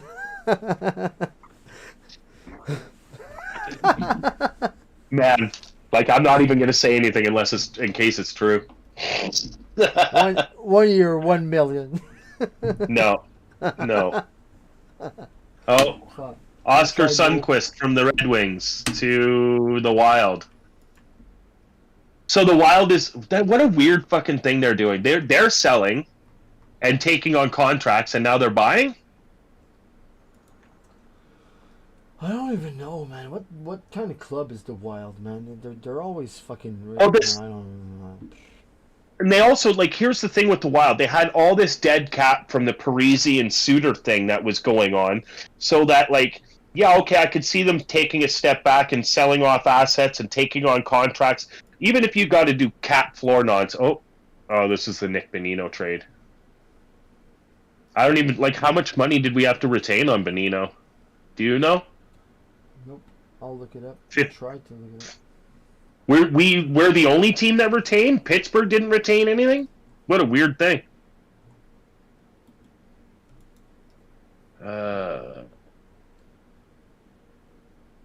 Jacob Brana? Oh.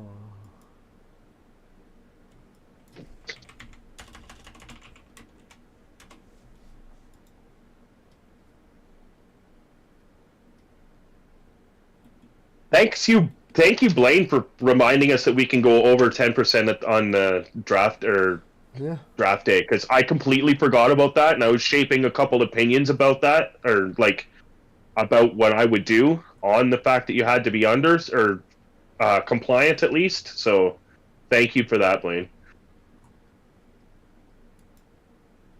Fair. Shit, dude. What's up? Just trying to find a fucking trades. Sportsnets, I guess. No, that. Why don't you just go to Cap Friendly and look at his contract, Nick Bonino? No, And I'm it's trying fif- to find a good live coverage of the trades, and they all suck. I need to fucking open TV more than internet, I guess. Whatever. What one, Nick Bonino? Yeah. We got 20 minutes left. Oh, that's an hour 20, man. No, I mean 20 minutes until the deadline. Yeah, and we'll but, start to see. I don't know if maybe they start. The Red Wings acquire left wing James Van Riemsdyk from the Flyers. What a weird thing. Red Wings were literally just selling, and now they're... I don't understand what the fuck is going on in either Minnesota or Detroit. Why are they buying James Van Riemsdyk right now whenever they've literally just been selling? Or they've been clearing cap to pick him up? I don't know. But they just got their shit handed to them by Ottawa the other day. This is such an odd thing. This has been the weirdest deadline I've ever been part of. Is it? Oh, I'm not part of it. Shit, dude. What'd you find? Bonino was ending this year. It's his final year at 2 million basically. 5. So we retained $1 million, like whatever the cap hit is, prorated. I still don't understand this trade. I don't understand why they would take on Van Riemsdyk. Anybody in the chat have any ideas why they would do this?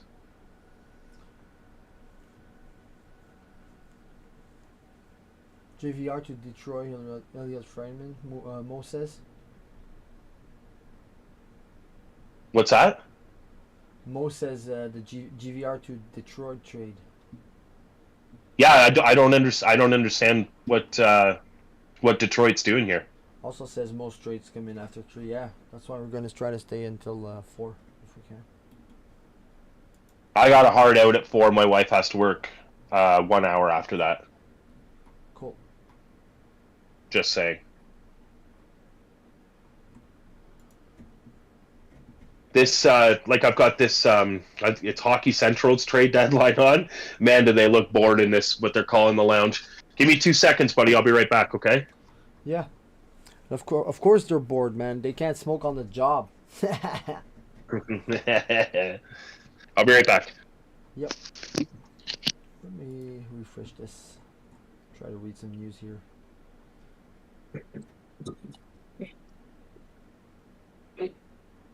$2:37 p.m. That's not long ago, actually. Jacob Peterson from going from the Sharks to Dallas.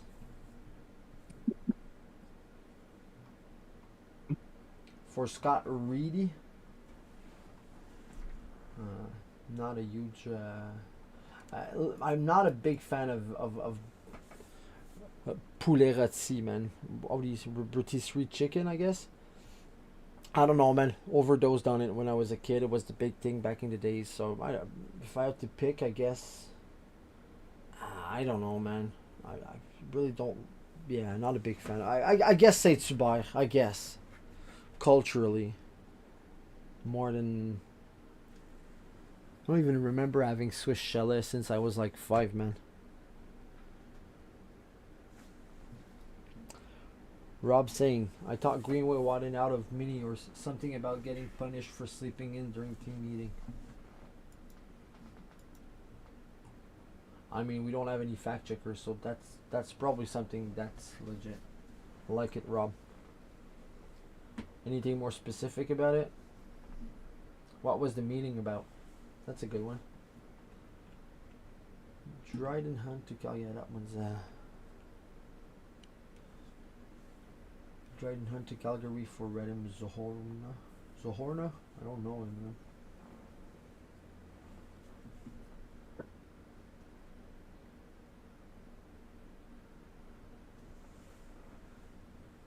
Mini wants to compete while Caps trap. Yeah, but here's the thing. Do they ever compete? Like, actually compete?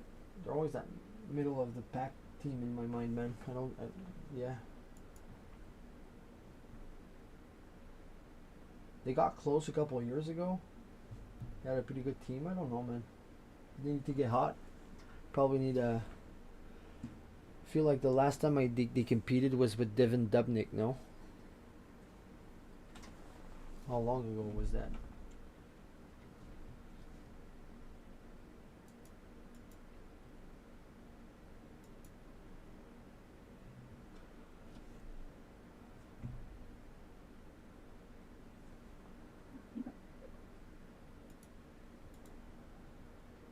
Yeah, they do need scoring, I agree. I don't know how many more goals they'll let in, like the opponent showing up with more battle because they're harder to beat. Never, I don't know, man. Not much of, I don't have much respect for Minnesota. Middle of the pack team, man.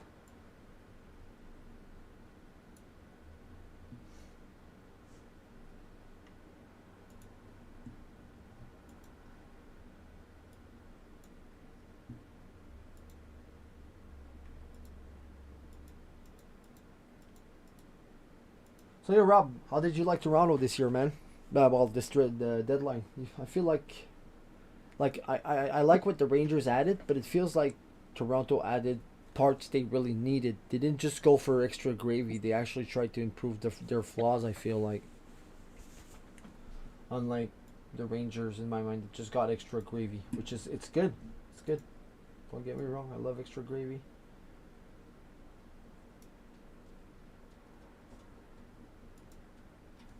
I'm back. Can you hear me? Yes, sir. Beauty. I love gravy too. Yeah, of course.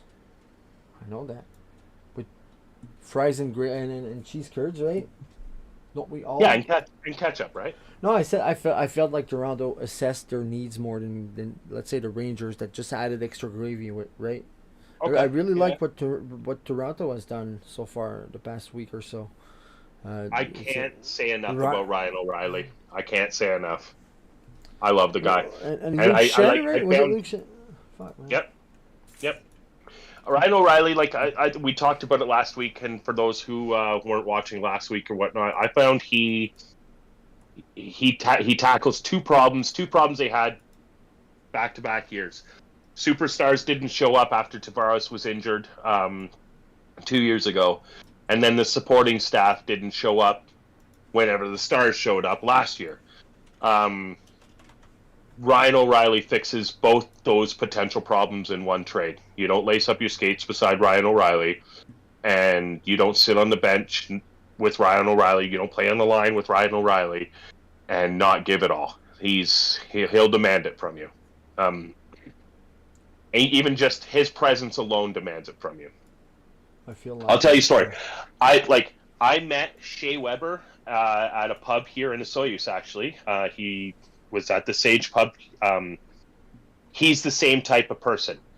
So that's why Montreal had all the gumption to go to the finals that year on the back of Carey Price and Shea Weber, because I wasn't playing hockey with the guy. I talked to the guy for about 5 minutes, and I wanted to be a better person just from being around him. And I'm not it's like, that's not an exaggeration. It sounds like a joke, but I mean, yeah, there's awesome, I made steps to change my life the next day just because I met Shea Weber, because he is that much. I'm not even kidding. He's that much of a presence. And Ryan O'Reilly's the same kind of guy. He's going to demand the best from you if you're anywhere near him. I just feel like he could become the Chuck Norris joke. He could definitely be. Chuck Norris checks under the bed for Shea Weber before he goes to sleep. Let's just fucking. Nice. Nice. Yeah. Yeah, man. I met Shea Weber and I started yoga the next day. I'm not even kidding. I fucking called my mom, and because I had been out anyway. It's a long story. I had been out west for a little while, and it's estranged from the family, and it's I made good with my family, and I did a whole bunch of other things. It's quit awesome. Smoking, and yeah. Nice. And this was before he was a Montreal Canadian. Ooh. Yeah. Fuck, man. Imagine if he had been bad at that moment. If he was a Hab at that moment, I definitely would have had pictures and signatures, and I was starstruck. You'd probably be picking up trash in the Amazon, all the plastic in the ocean and stuff. Yeah. Peace Corps. I would have donated a kidney.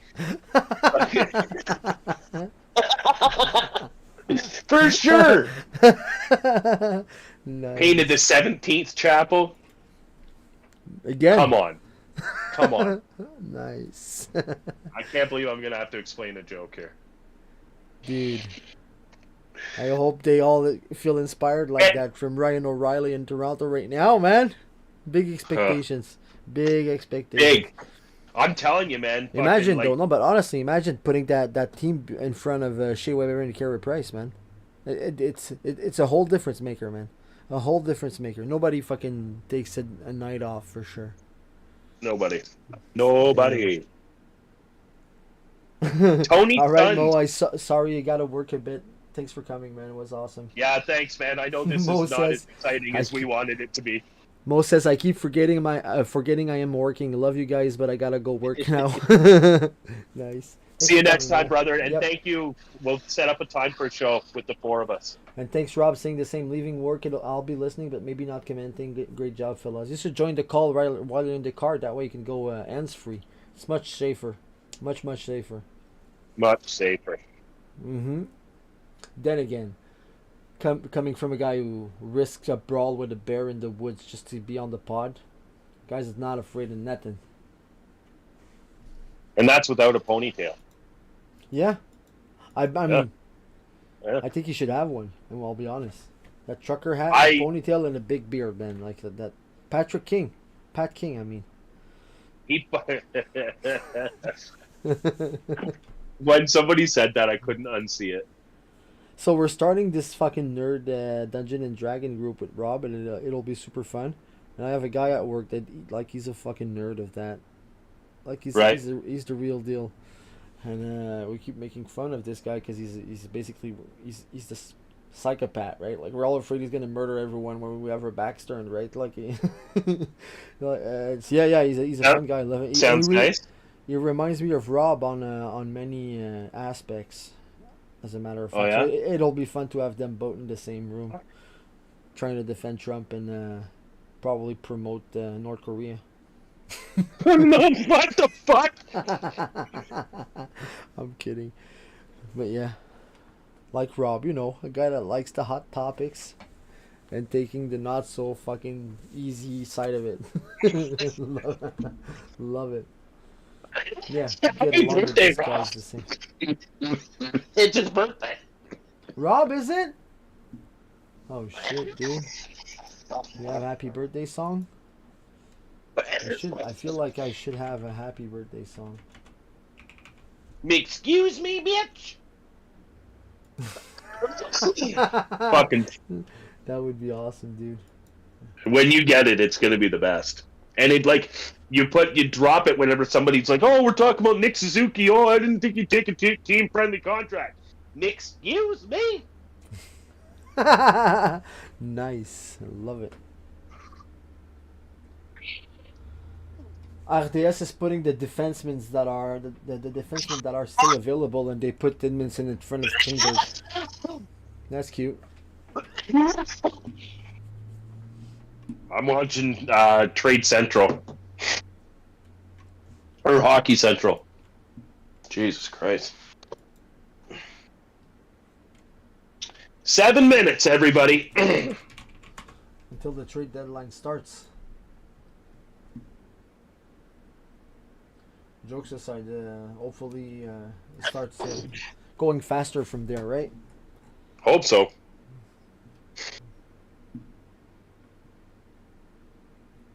Man, looking like they got the depth chart up for the Habs right now, and looking at what's on injury, like holy crap, man! For the Habs? It's ridiculous. Yeah, but for the Doc Coyotes, is day to day right now. the fucking Coyotes. Go look at that one. Oh, I bet. They would win a championship back into 2010, That's 2015, funny. something like that. You think Lars has a chance to win another cup?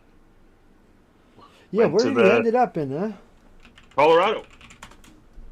Oh man, imagine now if fucking Arturi Lehkonen sets up Lars Eller on the fucking cup winning goal. So imagine Twitter, dude. I can't. Lars already won, but like Lars already scored the game-winning Stanley Cup goal. I looked at my daughter and asked her to move out that day. I'm like, I can't do this. You need to move out. That's awesome, man. She didn't The only understand, way- the only and way- she never left. Oh, yeah. You have no authority in that house. Nope. Fuck you, daddy. Right. Yeah, I'm kidding you. the family just got back. I could see them. They just pulled in. Nice. Would you rather cut it early at 3? Probably missing. No. Okay, good. Okay, cool. No, we don't have to do that. My wife might want to sneak in here to grab a quick dab. That's But- fine. She doesn't have to do that on camera. So I might just have to go stand upstairs for a minute or something like that. We'll see what she wants to do. Maybe I could actually. Maybe we could go off cam for like 2 or 3 minutes if you want. You want to do that now, or do you want? No.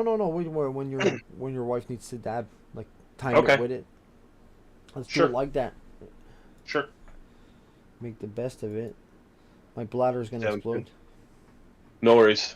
I'm just gonna go. I'll be back in 30 seconds. I'm just gonna go tell her the plan. That way she knows that she can. Sure, man. I'll be looking at. Right back. 30 seconds. Yeah.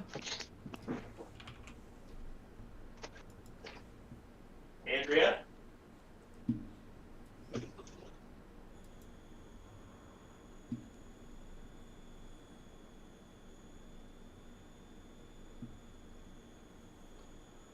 Sorry, folks. Trying to find a stream here. Not a stream.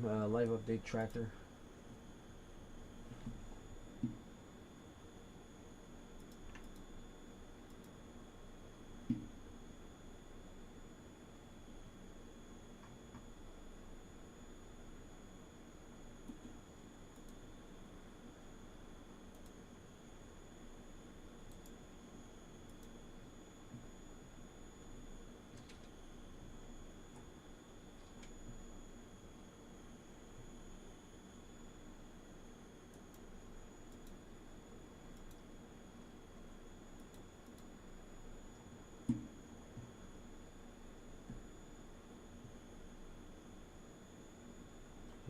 welcome back, friend. Cool. Anything huge happened while I was gone? Yeah, I couldn't find a live tracker. I have RDS on the TV there, but Yeah, mine keeps going to commercial every once in a while, but I doubt they're going to do it while... Oh, man, I forgot they acquired Jake McCabe, too. They're loaded up now. yep, Yeah. it's a scary thing to see, man. Whatever, man. Fucking... This might actually I- be their year where they finally win a round. Listen, and this is my fucking logic. This is my whole thing with that. I'm so goddamn sick of being fucking told that that losing in the first round and losing in the Stanley Cup Finals is the same goddamn thing. That I want them to win a round. I want them to win 2 rounds. I want them to know the joy of what it is to fucking win more than 1 round so that I stop having that shit rubbed in my face. We went to the Stanley Cup Finals, and it's fucking amazing. It is. It's the hardest trophy to win in sports, and it doesn't mean that making it to that last round is like it. It's not the same thing. It is really not. Man. Flames acquire Stetcher from the Coyotes.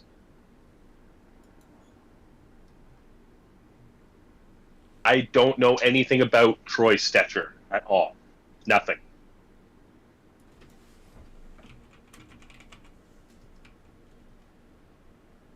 Says here that he'll slide in as number 6 on the right-hand side behind Uyghur and Hannafin.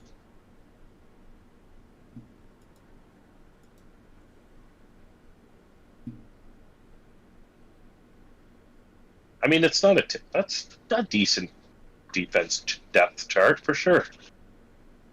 Yeah, he looks like he can play in the NHL for sure, right? I don't know how. Yeah. Lately, it's been rough. Guys started his career with a 24-point season on the minus 16 though, but yeah. Well, it's a trade.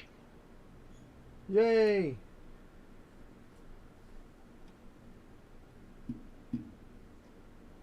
Sundqvist to the Wild for a 4th round pick.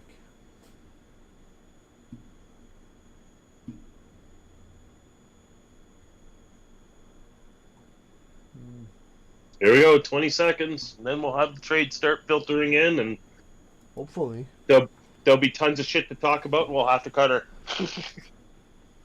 Hey, where's the Nova Scotian? I've been trying to. Maybe we've had a misunderstanding on time. Because of the time zones, but I'm trying to reach him.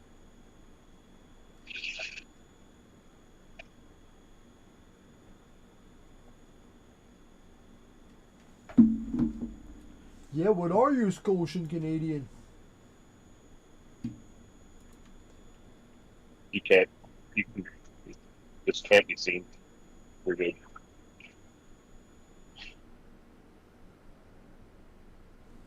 Hi, I got Andrea. my Pat saying hi. You're in the car. Yeah, she said I heard you in the car. I heard you in the car too. That was actually super funny. And surprising. Yeah, surprised me too. Cause I'm looking at you, and you go completely silent. I'm like, what is he saying? Just H's? Good one. Oh. Ma parole. All right, so that's it, right? Is it noon? Is it noon? 1 noon? It's noon. Yeah, there we go. It's over. The trade deadline. There was like 3 trades. We've been on the air for 3 It's hours. starting. Sounds fun. It was fun. Thank goodness for the guests. No, I had a great time because the guests were fantastic. For real. Thank you, Rick. Blaine. And Blaine. Thank you, Blaine. Thank you, Matt. Go shop OuiHabs. Put the link up, Pat. Can you do that? Tricky. He's Tricky, gonna let's close all of it. everything out of her closet, all the shoes, all the boots, all the coats, all that fucking everything. All we got to do is separate it now. No, she's taking it all. Who? Amanda from Strong Star. How much? Set a price yet. $3 million. Like $50 or $60 for everything. Yeah, well, I said, okay, get it out of my house. And she could use There it is. What do we got? www.shop.OuiHabs.com on screen. Whee, it was slow, but it Or was a there truck. now. Nice. Buy the bathrobe. Brought to you by. Slippers for it. Are there any slippers on there? We could do it. I need slippers. Like I will personally put your kid through college buying slippers. I buy a pair of slippers every 6 weeks. So we support Nice. Walmart. Yeah. So let me design some slippers, homie. They're gonna match my bat rope though. I'm telling you right away. That's gonna be a kit. It's gonna be a kit. Yeah. Nice. I loved something so much on one of Matt's designs. I'll talk to you in DM about it later because like I think it's something that we could just adapt. Should do it I'll show you. now, man. Let's do it right now. What, DM? I can't No, DM you, I'm still on the phone. To tell it online. Okay, so he's got when he did he did a Patrick Waugh thing. And he took, you know how like Patrick's got the thing on his helmet? Can you see it? The 33 in the middle of the fucking. So like if we take our Infinity logo, right, and put numbers in the middle of them, that's not likeness. That's our logo with numbers in it, right? So it's like you can take that concept and instead of having the logos, remember our Jersey idea? I like it. So that's how we can get around I like making it. those jerseys. Yeah, I do too. That's pretty awesome, dude. Yeah. And especially with the new company, we can actually put stuff on the sleeves and on the shoulders and whatever we want, man. We can actually make it happen. to make it look because I mean Wow. like the way love it. I was thinking about it is like if we're adapting the Jersey thing, like why wouldn't people just go buy a Jersey, right? Like a real one, but like if we're doing what we had planned for it, then I mean I think that would work. And then that way we can put the logo and everything on the front without being likeness. I love it. That's why we need to have these meetings every once in a while. Tony Let's do it. signed a 5th round pick for 50% of Benito's contract. For $1 million, we got a 5th round pick and a prospect, or it's even a prospect. I don't know, man, if I would call him a prospect. Let's see. Tony Sund, S-U-N-D. The most searched fucking DB in the last hour and a half.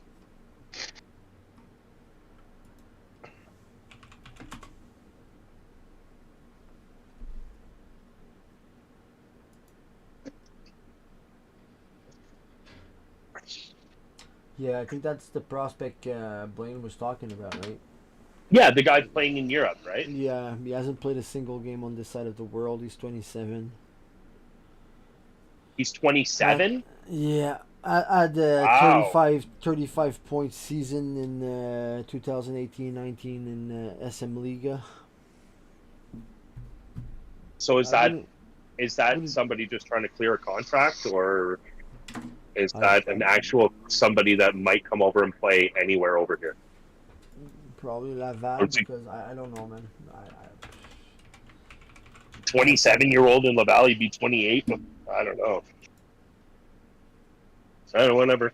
I don't know. Unless he could come play in Laval right away. No fucking clue, man. It looks like nothing to me. Fucking call Blaine back. Blaine, where are you, man? Oh, what a day, man. Could have been crazy. Could have That's a not been. different podcast. Well, Sure which hope you're one? not a part of it. Nothing. My wife came in here wagging her boobies in my face. So I said that's a different podcast. We'll That's where all the views are going, man. Yeah. Go fucking drop the OuiHabs shop logo on that fucking podcast. We're gotta lay it where the traffic is, bro. Fake boob T-shirts, right? Yeah. Funny. That's funny. I saw it on OuiHabs. I see. That's awesome. Okay. God, I wish there was some trades, man. The return for Dryden Hunt isn't even listed here. I don't know if they figured it out yet.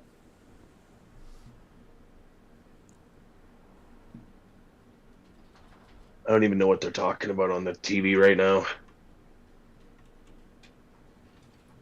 Are you in the camp that thinks we should have jumped on the Pugliardi thing? What's the price? I don't know. It was next to nothing. Okay. Yeah, why not?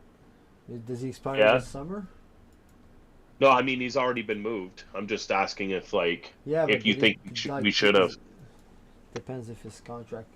Like if he has. Oh, he'd be an RFA. Okay, yeah. I don't know. For almost nothing. Yeah. Yeah. Try him out, man.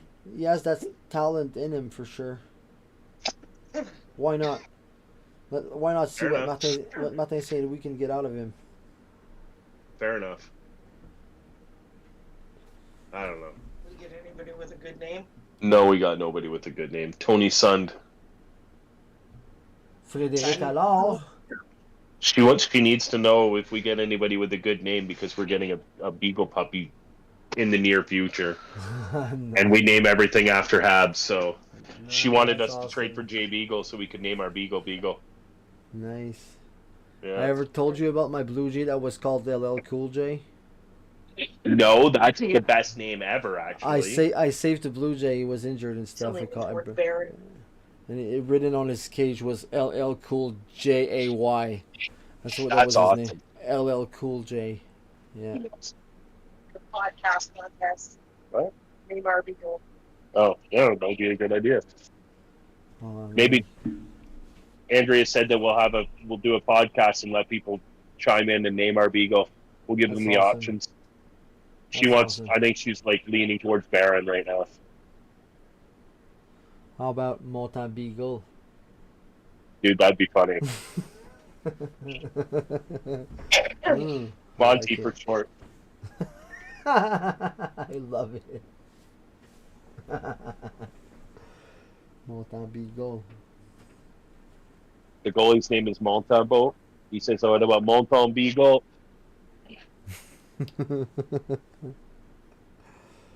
That's a good one. Alright. You know if it's a male or female already? No? No, we were going to pick a male if we can. And actually, we get first pick of the litter because we were supposed to get our Beagle last spring or last August. And we said that we were going to go to the bottom of the list because we thought... We wanted 2 more years. Yeah, we wanted an extra couple years. We wanted one at the beginning of COVID, and then whenever COVID ended and it was time to go get the dog, it's like, you know what? I've already got a dog. I've got 2 cats. I've got toddlers. Let's wait another couple of years for our dog. So we've been on the wait list for a Beagle for 4 years. Marty's a cute name. 1 year ago. Marty? Marty. As in St. Louis? Yeah. Yeah, that's good. It's good. Marty. Marty. Marty. Okay, boy. Remember, you have to go stand on the deck and bark it and see if you can actually yell it at the dog. I don't know what that means. Because you're going to have to Marty! say the dog's name to train it, so you Yes. need the ability to say it. Without my teeth falling out, you mean? Yeah. Nice. like Kobe. Yeah. Get over here. Yeah, She's right. yeah, She's right. yeah. You can't yet. Marty. Flames acquired Dryden Hunt for Radom Sahorna. Sahorna. There's a lot of big names moving today, man. Hockey. Everyone has to have a stupid name. That's not true. Well, the Sharks did get Jacob Pitt. You're going to be a good hockey player. Your name's got to be out there. for Scott Reedy.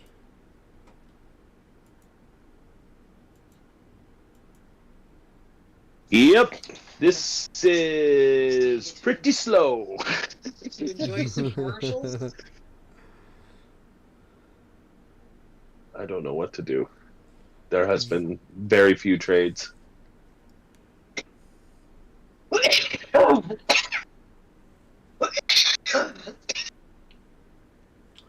So tomorrow Make a morning, sandwich and soup. Go ahead. morning, Matt and I are supposed to have like a brunch recap show, like early in the morning, early in the day, of today's trade deadline. So yeah, Right. probably be middle of the night for you guys. Yeah. I love it. I wake up, you guys have already got half the day planned and worked on. It's Yeah. awesome.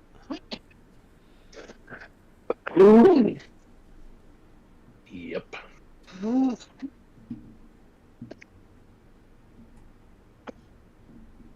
anything happening over on Frank Savrelli's YouTube show right now? Is he on YouTube? Well, he's doing a live stream for this deadline. Guy keeps copying us, copying at us. Well, copying us. It's always the same, man. Stitcher and Richie for Mackie and Richie.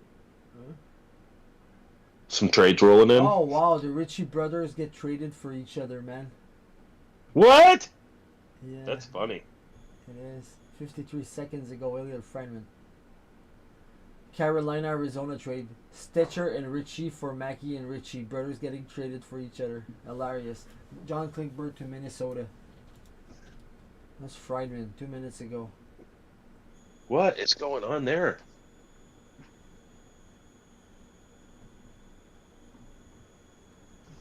Have brothers been traded for each other before? I don't know. That's a Google question. This is awesome. She brought in a chair, got my feet up now. Nice.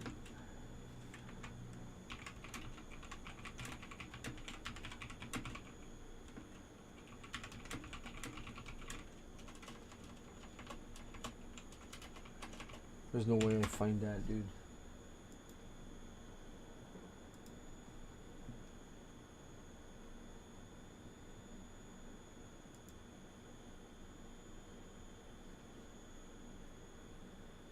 First brother trade that comes up to mind is Paul and Mark Gasol being traded for each other in the NBA.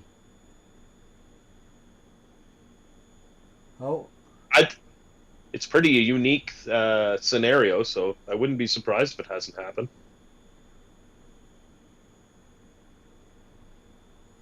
but they played against I think it's the first time they get traded against for each other, man. That's beautiful. That's awesome. Would be even better if they took each other's numbers, so people who kept the sweaters, like they... Yeah. Yeah. Nice. You think you could squeeze into a medium?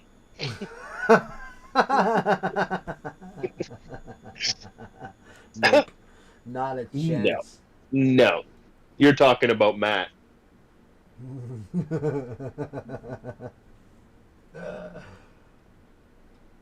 Yeah, they're going over the trade right now.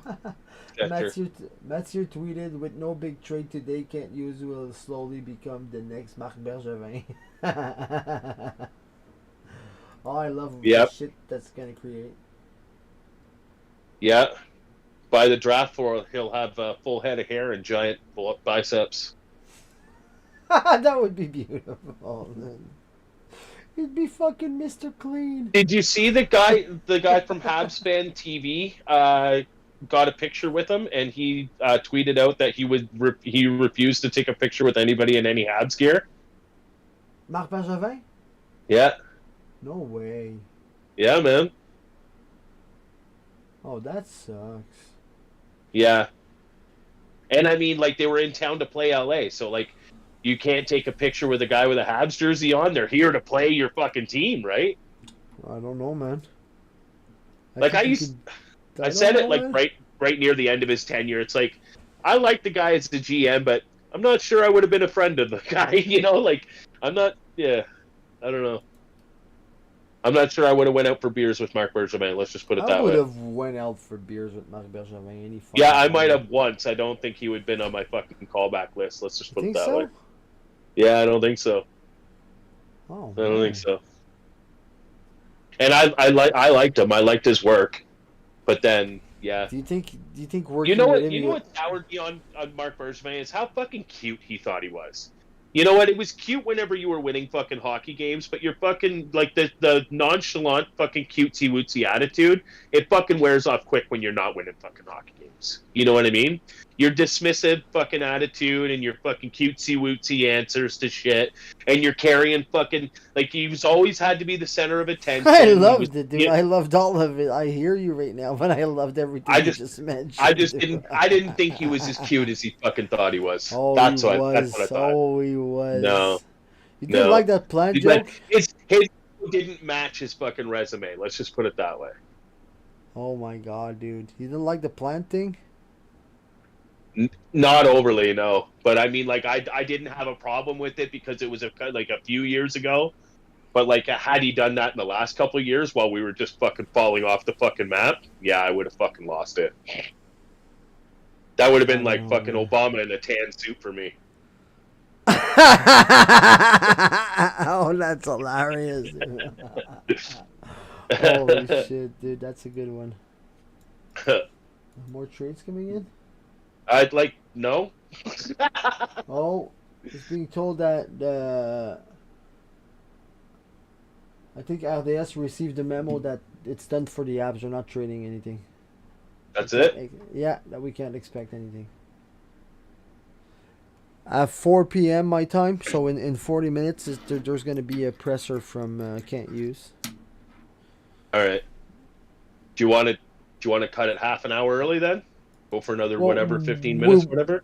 We really could cut it now, man. It's going to be more NHL stuff, but for sure it's done for the Habs. There won't be shit done.